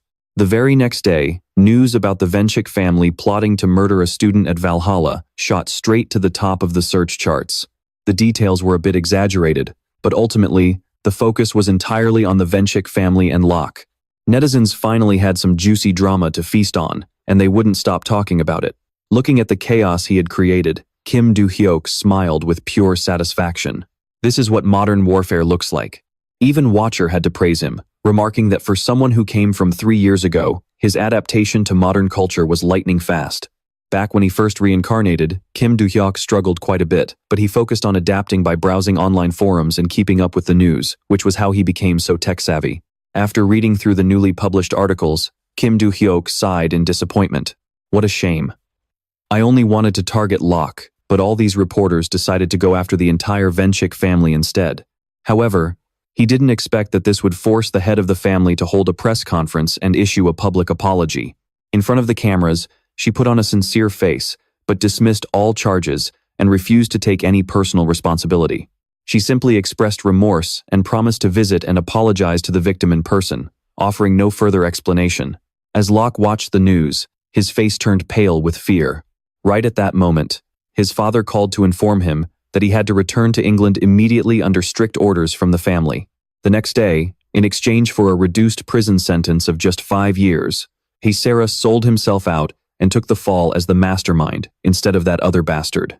He was shipped off like cargo on a prison ship across the Pacific Ocean toward the prison tower. This prison was personally created by an S-class constellation to strip contractors of their powers, turning them back into ordinary humans. Jazera smugly thought to himself that all he had to do was keep his mouth shut so that Locke could stay with the family. If he pulled this off, they would reduce his sentence to 5 years. Otherwise, the consequences would be catastrophic. Besides, what was 5 years anyway? His train of thought was abruptly cut off when a chilling voice whispered from beside him. What an ugly face. Before Jazera could even look up, his head was sliced clean off, leaving him no time to utter a single last word. At the Venchik mansion, Locke's father, Eden, and his son were bowing respectfully before the person in front of them. "Locke, what do you plan to do now?" she asked. The father and son quickly bowed their heads in apology, but that was far from enough to soothe the family head's wrath. If a simple apology could make up for murder, the world would be in absolute chaos. Hearing Locke's pathetic excuses only made her even more furious. A terrifying surge of mana erupted from her, scaring them completely out of their wits. She stepped closer, leaning right into Locke's face. "What should we do with you, Locke Venchik?" Only now did he feel true fear, trembling like a dog about to be slaughtered as he instantly fell to his knees. "I will do whatever it takes to restore our family's honor." Hearing his words only made it feel more ridiculous. After all, the only way to restore the family's honor was to completely cut ties with him. At this, the old man Eden, who had been silent until now, finally intervened. "Family head, isn't this punishment a bit too harsh?" She whipped around and asked if he wanted to share his son's fate. The old man instantly fell silent, not daring to utter another word.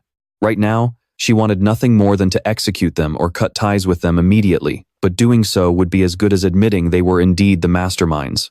After thinking for a moment, the family head let out a weary sigh and dismissed them, saying, "For now, I will not expel you.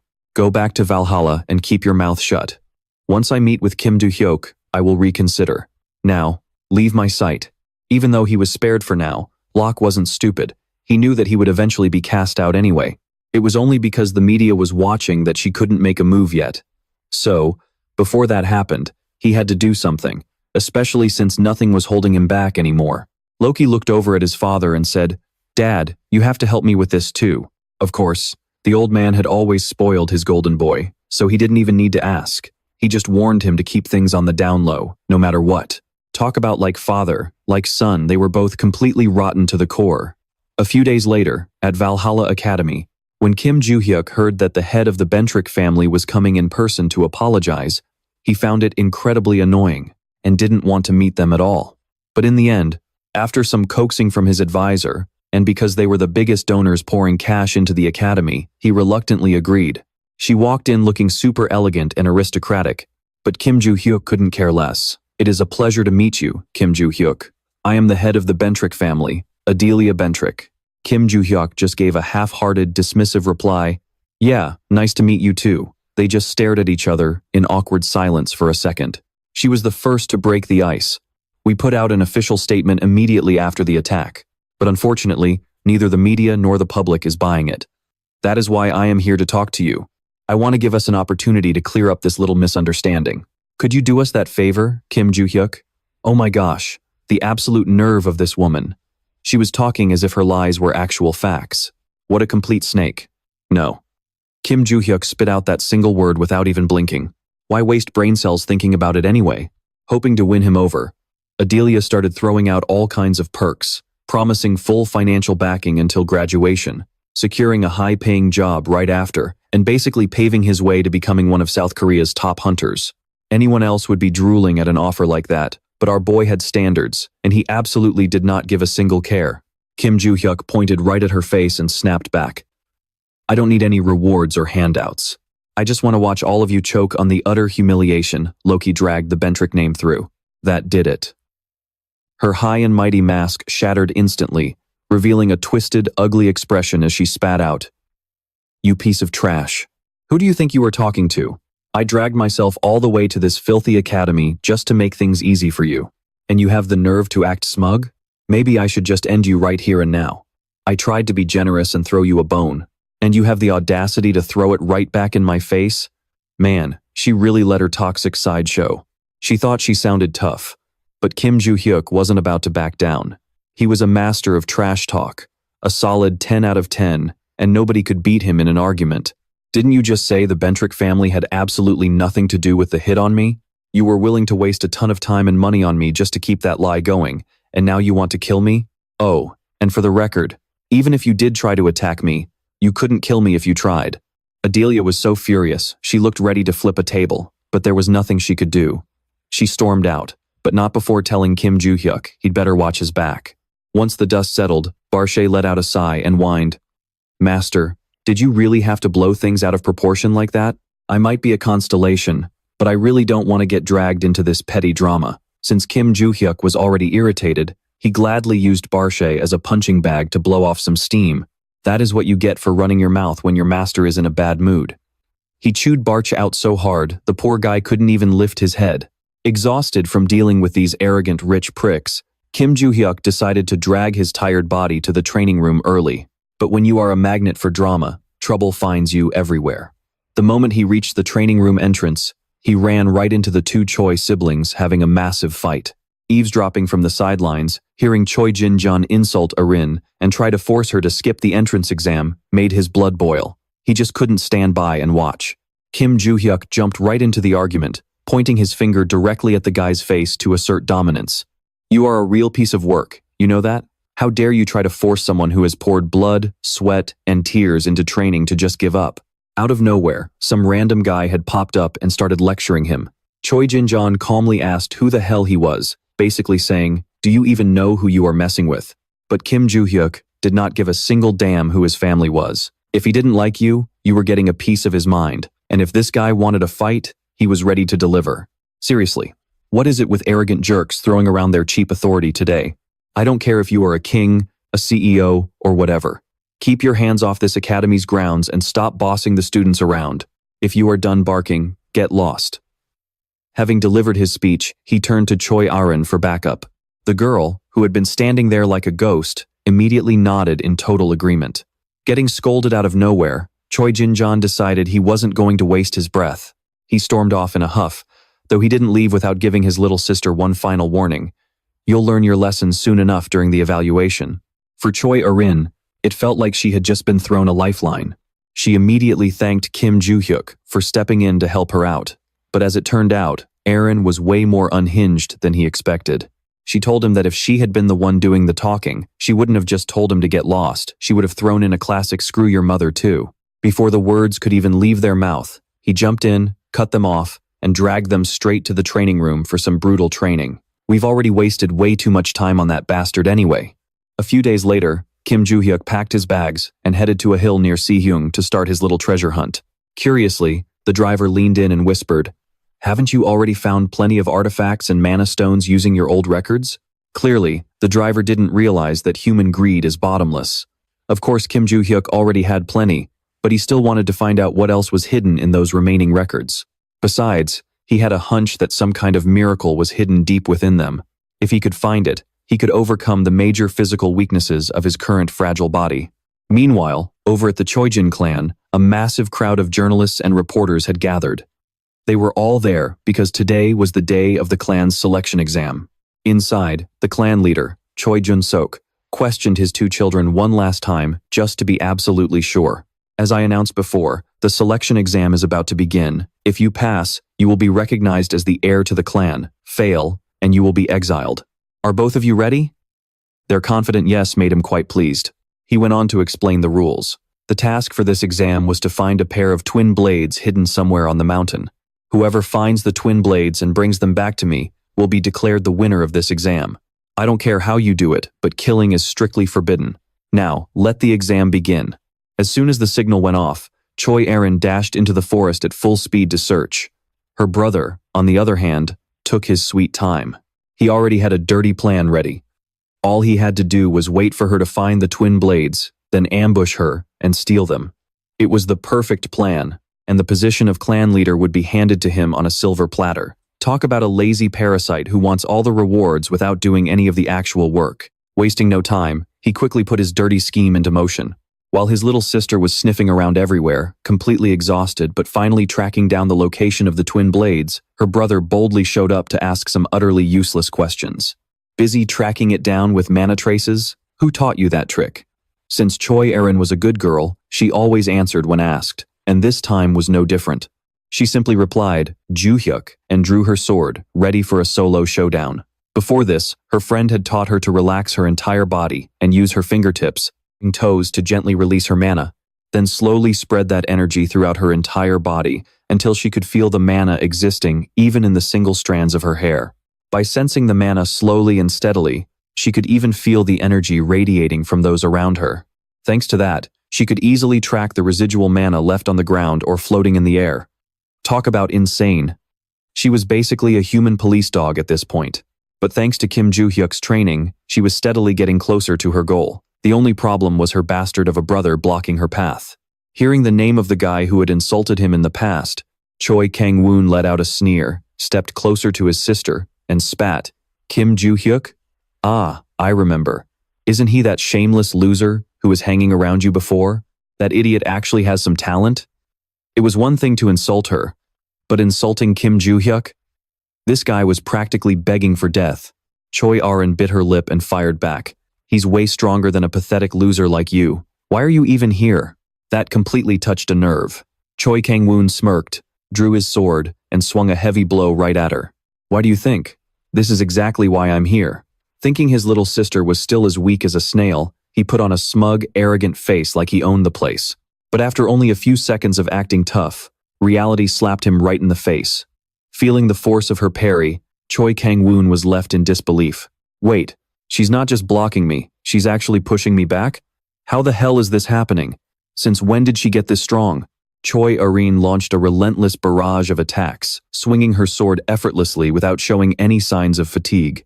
Huffing and puffing like a wild beast, Choi Kang-woon wheezed. "Did they teach you how to be a wild boar at school? Because you're charging like one."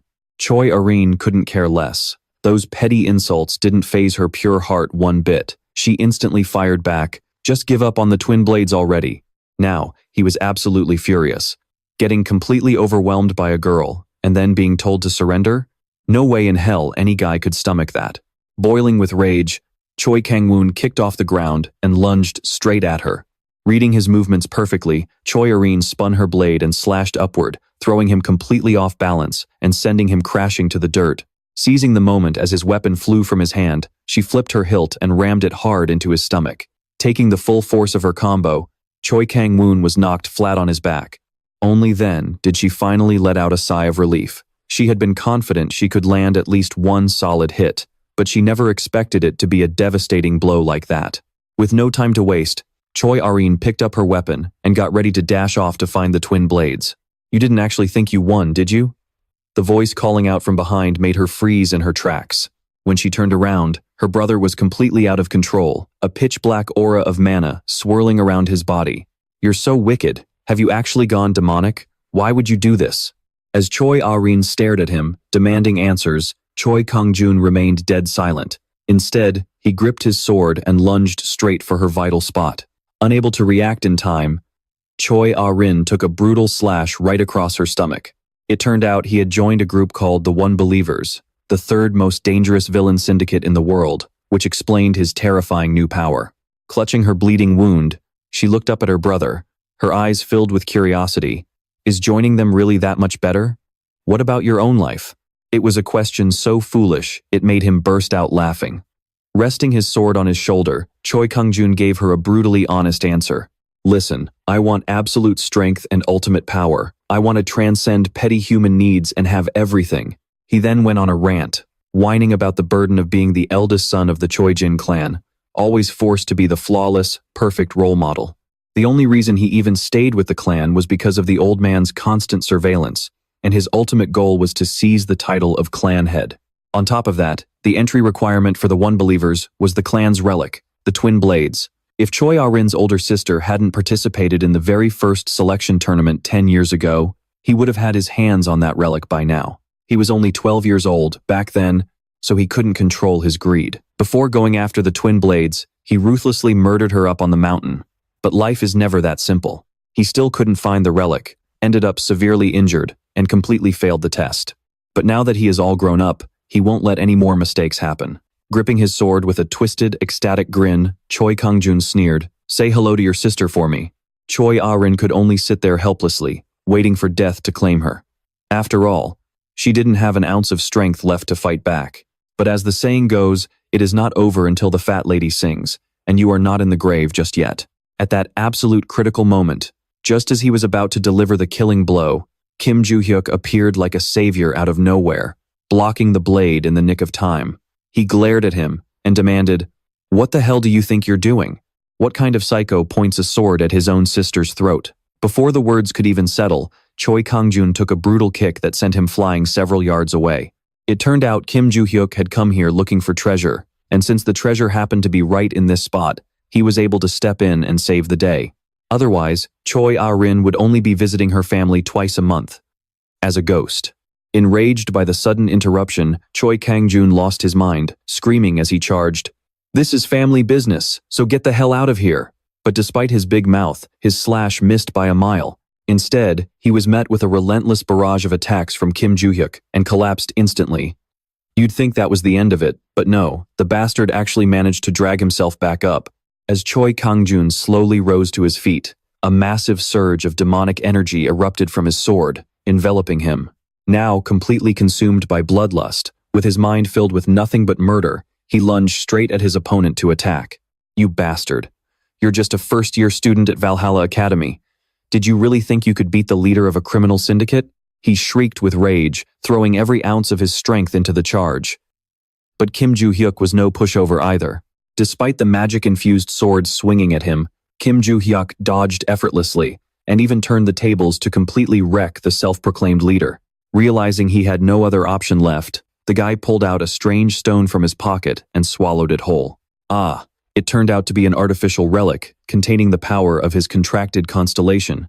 As soon as Choi Kang-joon's power skyrocketed, a massive surge of magic erupted, blanketing the entire sky in a show of pure dominance. The reporters and even the head of the Choi Jin clan were absolutely terrified. By tradition, no one was allowed to interfere during the selection test. But with things turning this dangerous, He had no choice but to rush over and check it out. While the father was sick with worry, his son was the very source of all this chaos. Choi Kang-jun smirked with excitement and boasted, "This is just a special effect. It is part of the power I received from my contract with the constellation. This is where you die." Right after his declaration, a series of system notifications popped up, announcing the arrival of the Dragon of Destruction. The constellation had recognized the relic and descended upon the world. The Dragon of Destruction bared its fangs, looking more thrilled than it had in a very long time. After babbling for a while, the Dragon of Destruction activated its Eye of Gluttony skill. But when it came face to face with Kim Joo-hyuk, it suddenly got spooked. It hastily deactivated its skill, then turned it back on like a total psychopath. In the end, the deeper it looked into Kim Joo-hyuk, the more terrified it became. It completely ignored the call of the relic, unilaterally broke the contract, and got the hell out of there. If it hadn't made a run for it, even a constellation would have easily lost its life.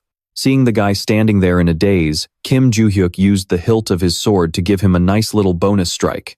At the headquarters of the One Believers, Hannibal received a furious tongue lashing from the dragon for causing such a massive headache. Suddenly getting yelled at without having any clue why, he could only bow his head and grit his teeth, swearing to get to the bottom of this. What on earth could have terrified a supreme constellation that much?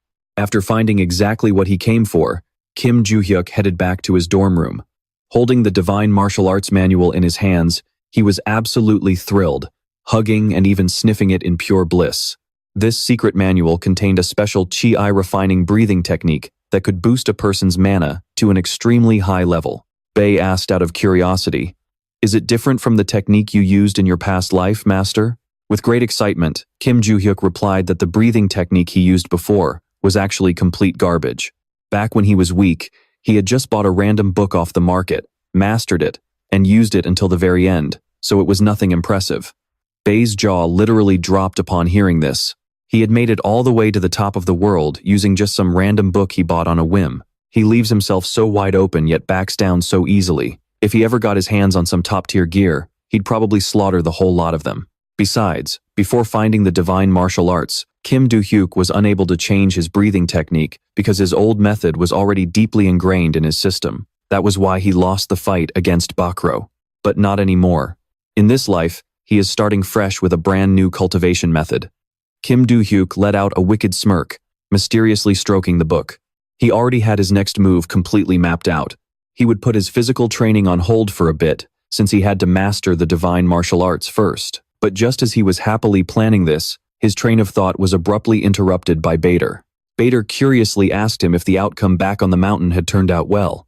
Kim Joo-hyuk had confidence to spare. Having heard someone approaching, he had already slipped away. Besides, he'd strictly warned Aaron not to blow his cover, so nothing bad would happen. The only ones in deep trouble right now were the Choyan clan. Since the press had showed up to snap photos of their successor selection exam, the scandalous event was instantly splashed all over the front pages. The Choyan clan had brought utter shame upon themselves. It was shocking to find out they were actually in bed with the world's most notorious villain group, the One Believers.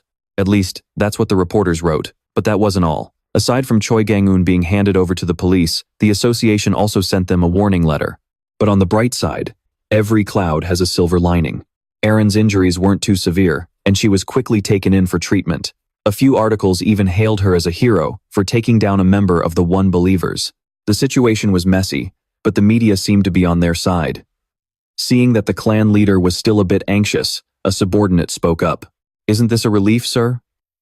Even though the selection exam ended in complete chaos, the next clan leader has already been decided.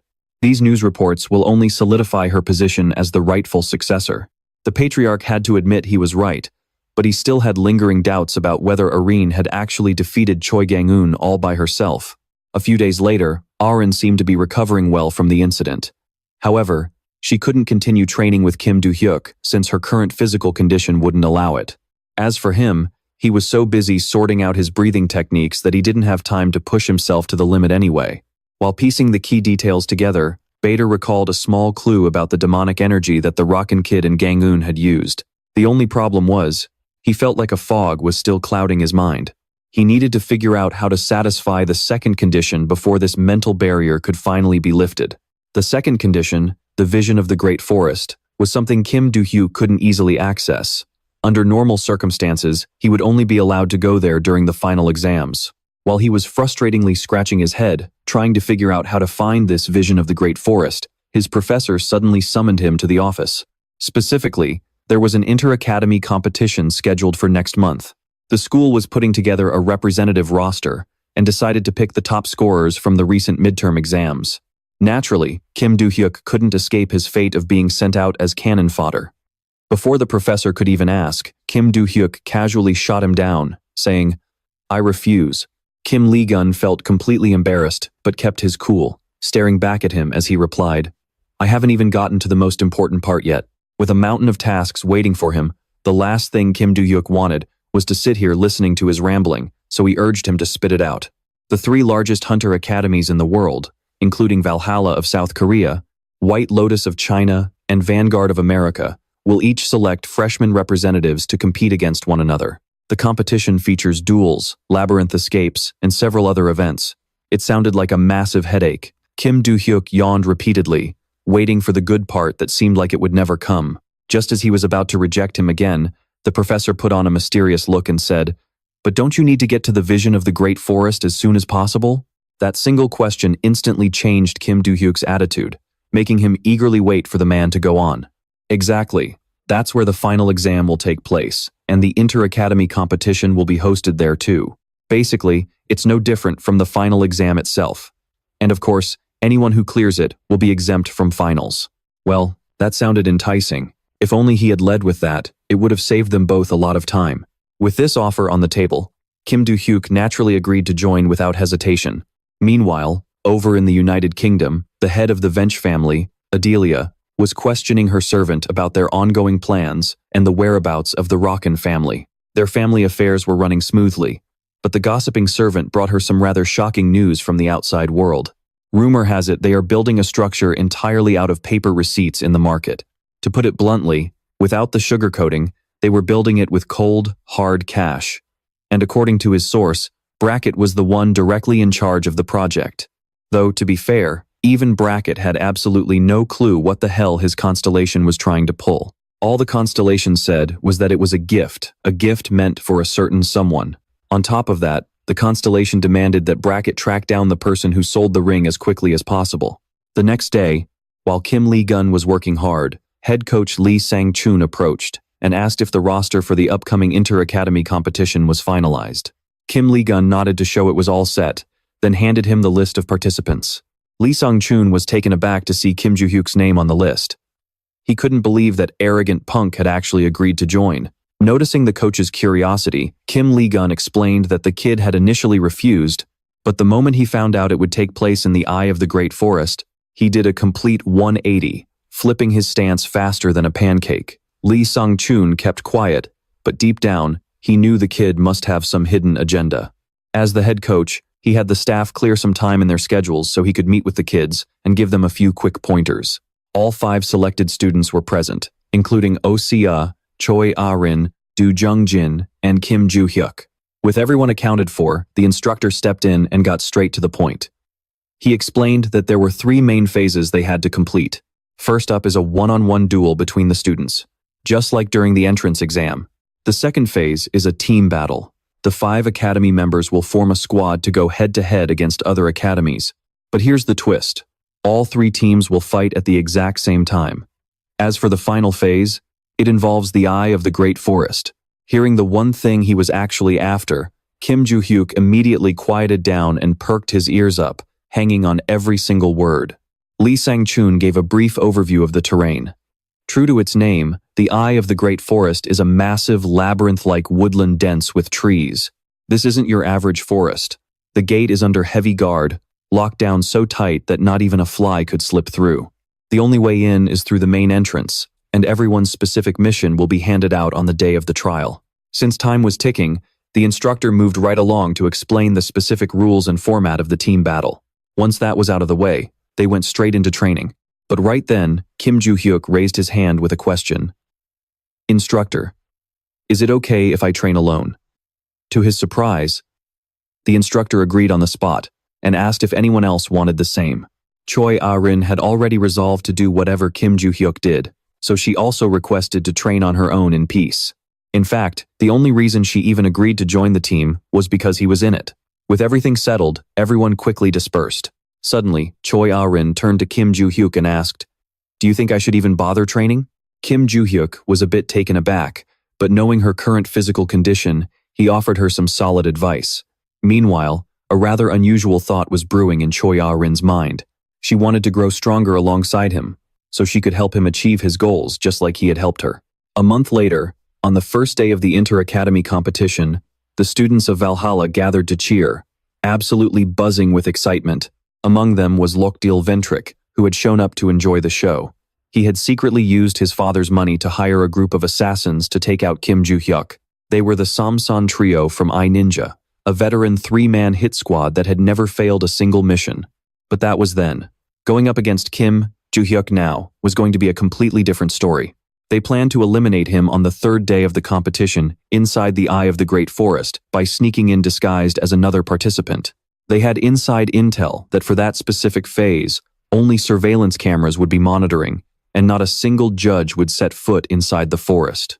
To kick off the competition, the chairman of the Valhalla board, Shim Deun, gave a brief speech and introduced each school's representative.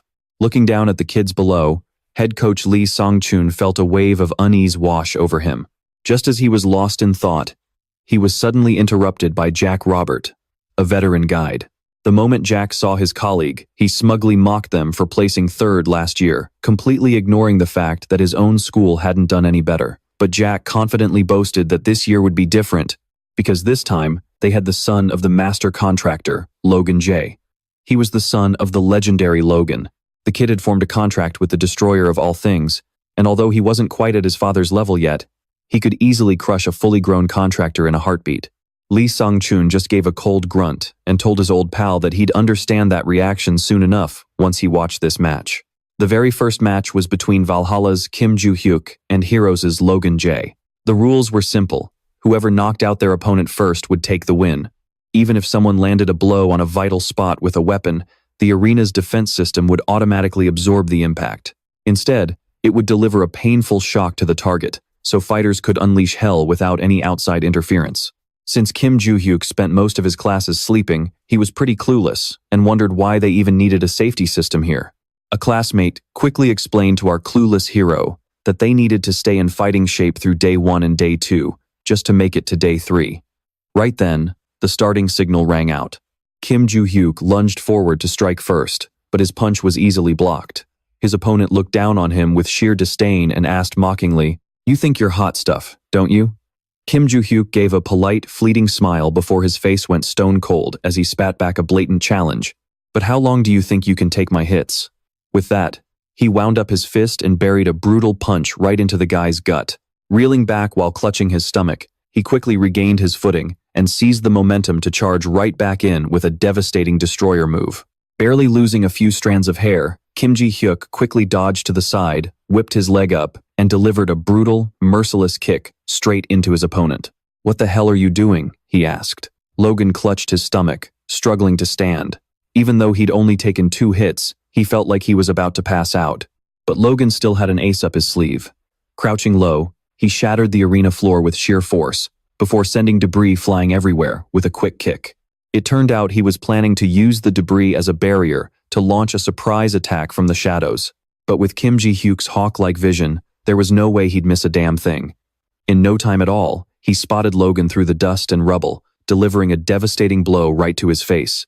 Just like that, the round ended, leaving Jack Rover utterly stunned. He couldn't help but blurt out that the kid was an absolute monster.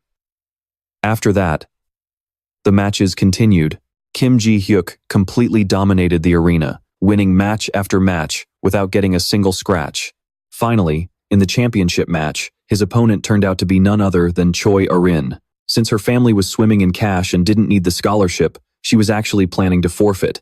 "I don't care who wins, but don't forfeit," he said. "Everyone is gathered here, so we should at least show them what we can do." Kim Joo-hyuk spoke up to get Ah-rin to reconsider, and of course, when the master speaks, the student has to listen. Kim Joo-hyuk stretched to warm up, promising to go easy on her and make sure she didn't get hurt. But his version of going easy was a bit off. The match ended with Choi Ah-rin face-planting hard into the dirt, without fail. It was so brutal that even the referee complained about how ruthless he was. Yet Kim Ji-hyuk kept insisting he went easy on her, arguing that he didn't even hit her in the stomach. It was totally an accident. Her sword was heading straight for my gut, so I just swatted it away. It's not my fault. Things ended up like this. Looking at her lying there, he realized he had gotten a lot stronger, and this girl wasn't doing too bad herself. He still had to wait one more day to reach the eye of the great forest. Getting a bit impatient, Kim Ji-hyuk went out of his way to find his instructor to ask. He walked up and said, "Instructor, about tomorrow's match. If I finish early, can I move on to the next round?" The instructor wasn't sure either, so he pulled out the rulebook to check. There were a few exceptions listed, but basically, if a task was completed before the afternoon or even earlier, students could take on the next mission depending on the instructor's decision. Hearing this, his eyes lit up like car headlights as he chimed in. "Look, it says it's up to you. What do you think, instructor? Can I move on to the next mission?" The head coach, completely defeated by this kid's antics, had to confirm it for him. "As long as you finish early and report to the faculty office, you can start the new mission in the afternoon. Now, go get some sleep and stop loitering around here." The next day, inside the Yasan sanctuary of Valhalla, the president briefly explained the second task of the interschool tournament. This would be a team match where 5 representatives from each school would face off against each other in this mountainous terrain. Since it was taking place on rough terrain, the audience would watch the live match via holographic screens.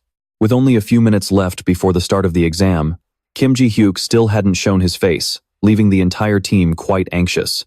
Yoo Seon kept complaining, silently cursing him and wondering what ditch he had died in. As soon as she spotted his figure appearing in the distance, she snapped, "Do you have any idea what time it is? You were supposed to be here 30 minutes early. Did you just completely ignore the instructor's advice?" There were times he really wanted to punch that annoying little mouth of hers, but for the sake of the tournament, Kim Ji-hyuk had to bite his tongue.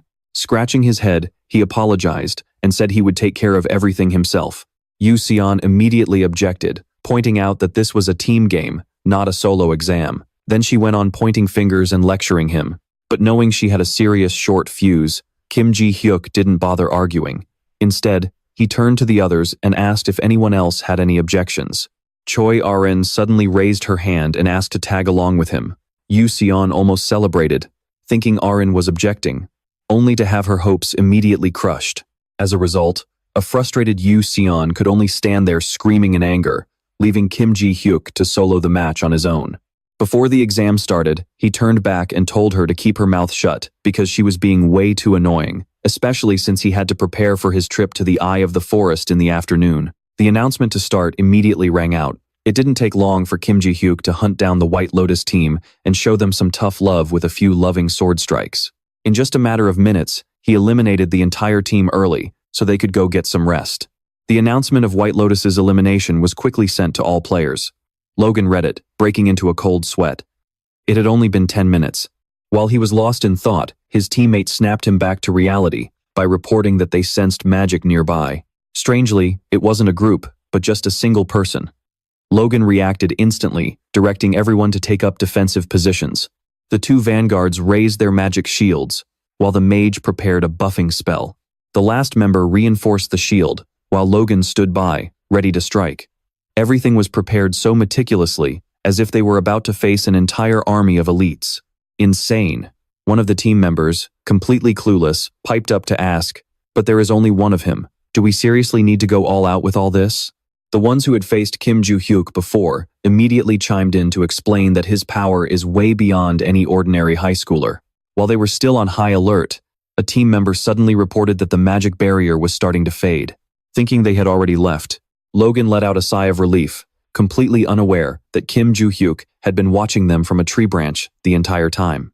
The moment they let their guard down, he suddenly plunged from above, landing with a brutal strike right to the enemy leader's face. Before the others could even register what was happening, he absolutely wrecked them. They collapsed to the ground without landing a single hit. Talk about equal rights, equal fights. 1 punch each, and it was game over. Staring at the elimination notification, Kim Ji-hyuk slung his sword over his shoulder and exclaimed with excitement, "Now I can move on to the Eye of the Forest mission, right?" Meanwhile, in Valhalla's control room, the instructors still couldn't wrap their heads around the reality. The entire match was over in a mere 23 minutes, and Kim Ji-hyuk had carried the entire team single-handedly. One of them couldn't help but point out, Actually, just walking there and back took him 20 minutes. The actual battle only lasted 3 minutes. It was downright embarrassing for a prestigious, national-level tournament to be completely disrupted like this by just one guy. The Academy president stroked his chin, looking deeply concerned. Well, today's schedule is completely ruined. We have a real problem on our hands. Hearing this, the head coach pulled out the rulebook and pointed out a clause that allowed the next event to start on the same day if there was enough time left. Left with no other choice, the president and the instructors had to go along with this plan. Back in the waiting room, the Valhalla Academy team sat in depressing silence, not saying a single word to one another. Yoo So-yeon kept glaring bitterly at Kim Joo-hyuk the entire time. She had planned to step up since the coach appointed her as the team captain. But before she could even do anything, he completely stole her spotlight. To make matters worse, she had lost to Choi Arin in yesterday's match, which only fueled her anger even more. Knowing that Kim Joo-hyuk was the one who had trained Choi Arin, she was actually swallowing her pride and preparing to beg him to teach her too. Right then, a notification was broadcast to all the students, announcing that the next mission would begin a day earlier than planned. Before they set off, Kim Joo-hyuk laid down the law, saying, "I am heading to the eye of the forest alone. The rest of you will have to survive on your own. Though, if you get into real trouble, you can call me." Even after he finished speaking, Yoo So-yeon kept staring at him, prompting Kim Joo-hyuk to mock her. "Got something to say, little bird?" Suddenly being given a stupid nickname, she snapped and started swearing him out. At 1 p.m., all the participating teams gathered in front of the labyrinth gates. Just like the previous challenges, the audience could watch everything unfold through the monitors. Before they stepped inside, the president went into detail about the rules and how they would be graded. The Eye of the Forest is a labyrinth designed like a dense jungle filled with massive trees, boasting a completely unique climate. Inside, the rain never stops pouring. The monsters are relatively low-level, so they do not pose much of a direct threat. However, the relentless rain and the dense undergrowth are the real hazards. This challenge is a true test of pure survival skills. After 5 hours, the healthier you are, the more points you will score. On top of that, the president strictly emphasized that any form of combat between teams is absolutely forbidden. "Now, let the challenge begin," the instructor called out. At that very moment, inside an abandoned warehouse in Valhalla, 3 members of an assassin group gathered, preparing to infiltrate the Eye of the Forest. Only a few minutes into the match, all the surveillance cameras inside the labyrinth glitched out, and communication with the main gate was completely cut off.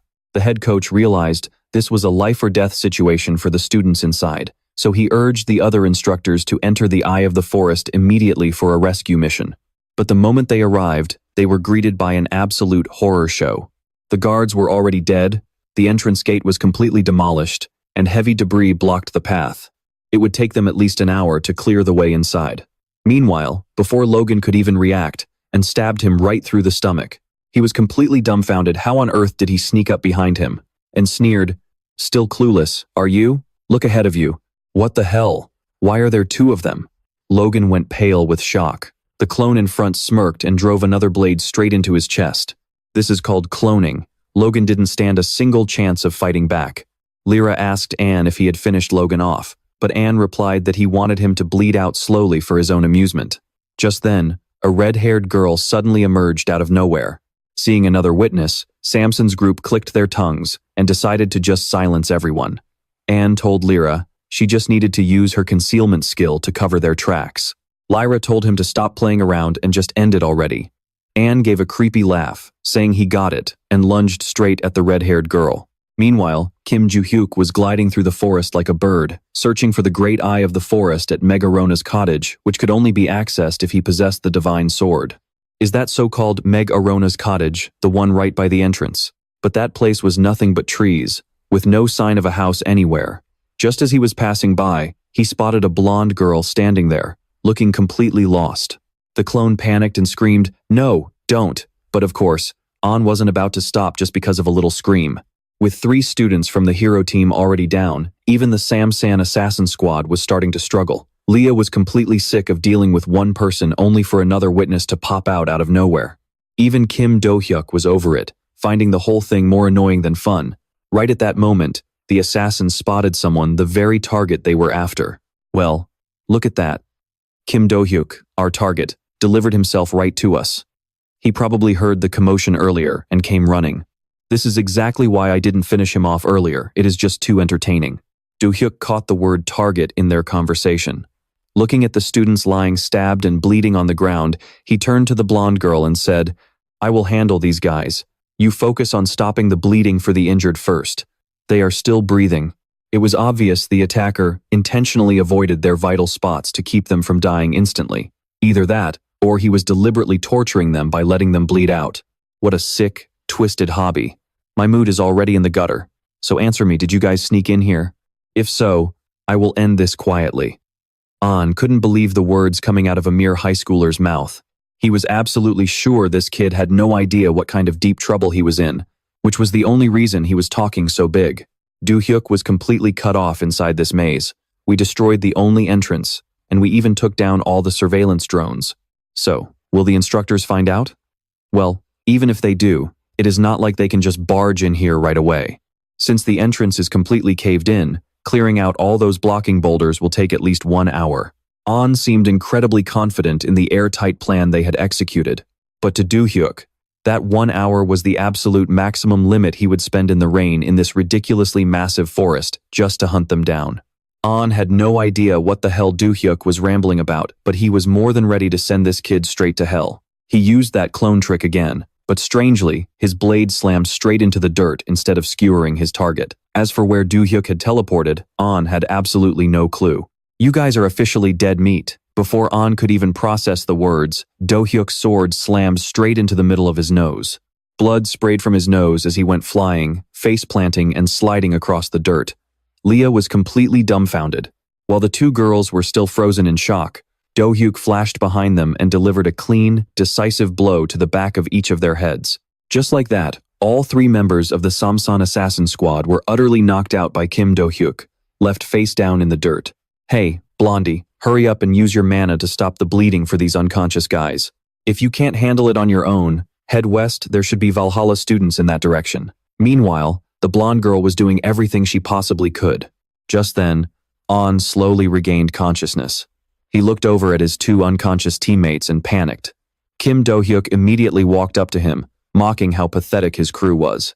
An immediately raised his knife, but Do-hyuk just glared at him and said, "Before I beat you to a pulp, answer me. You said I was the target, so who hired you?"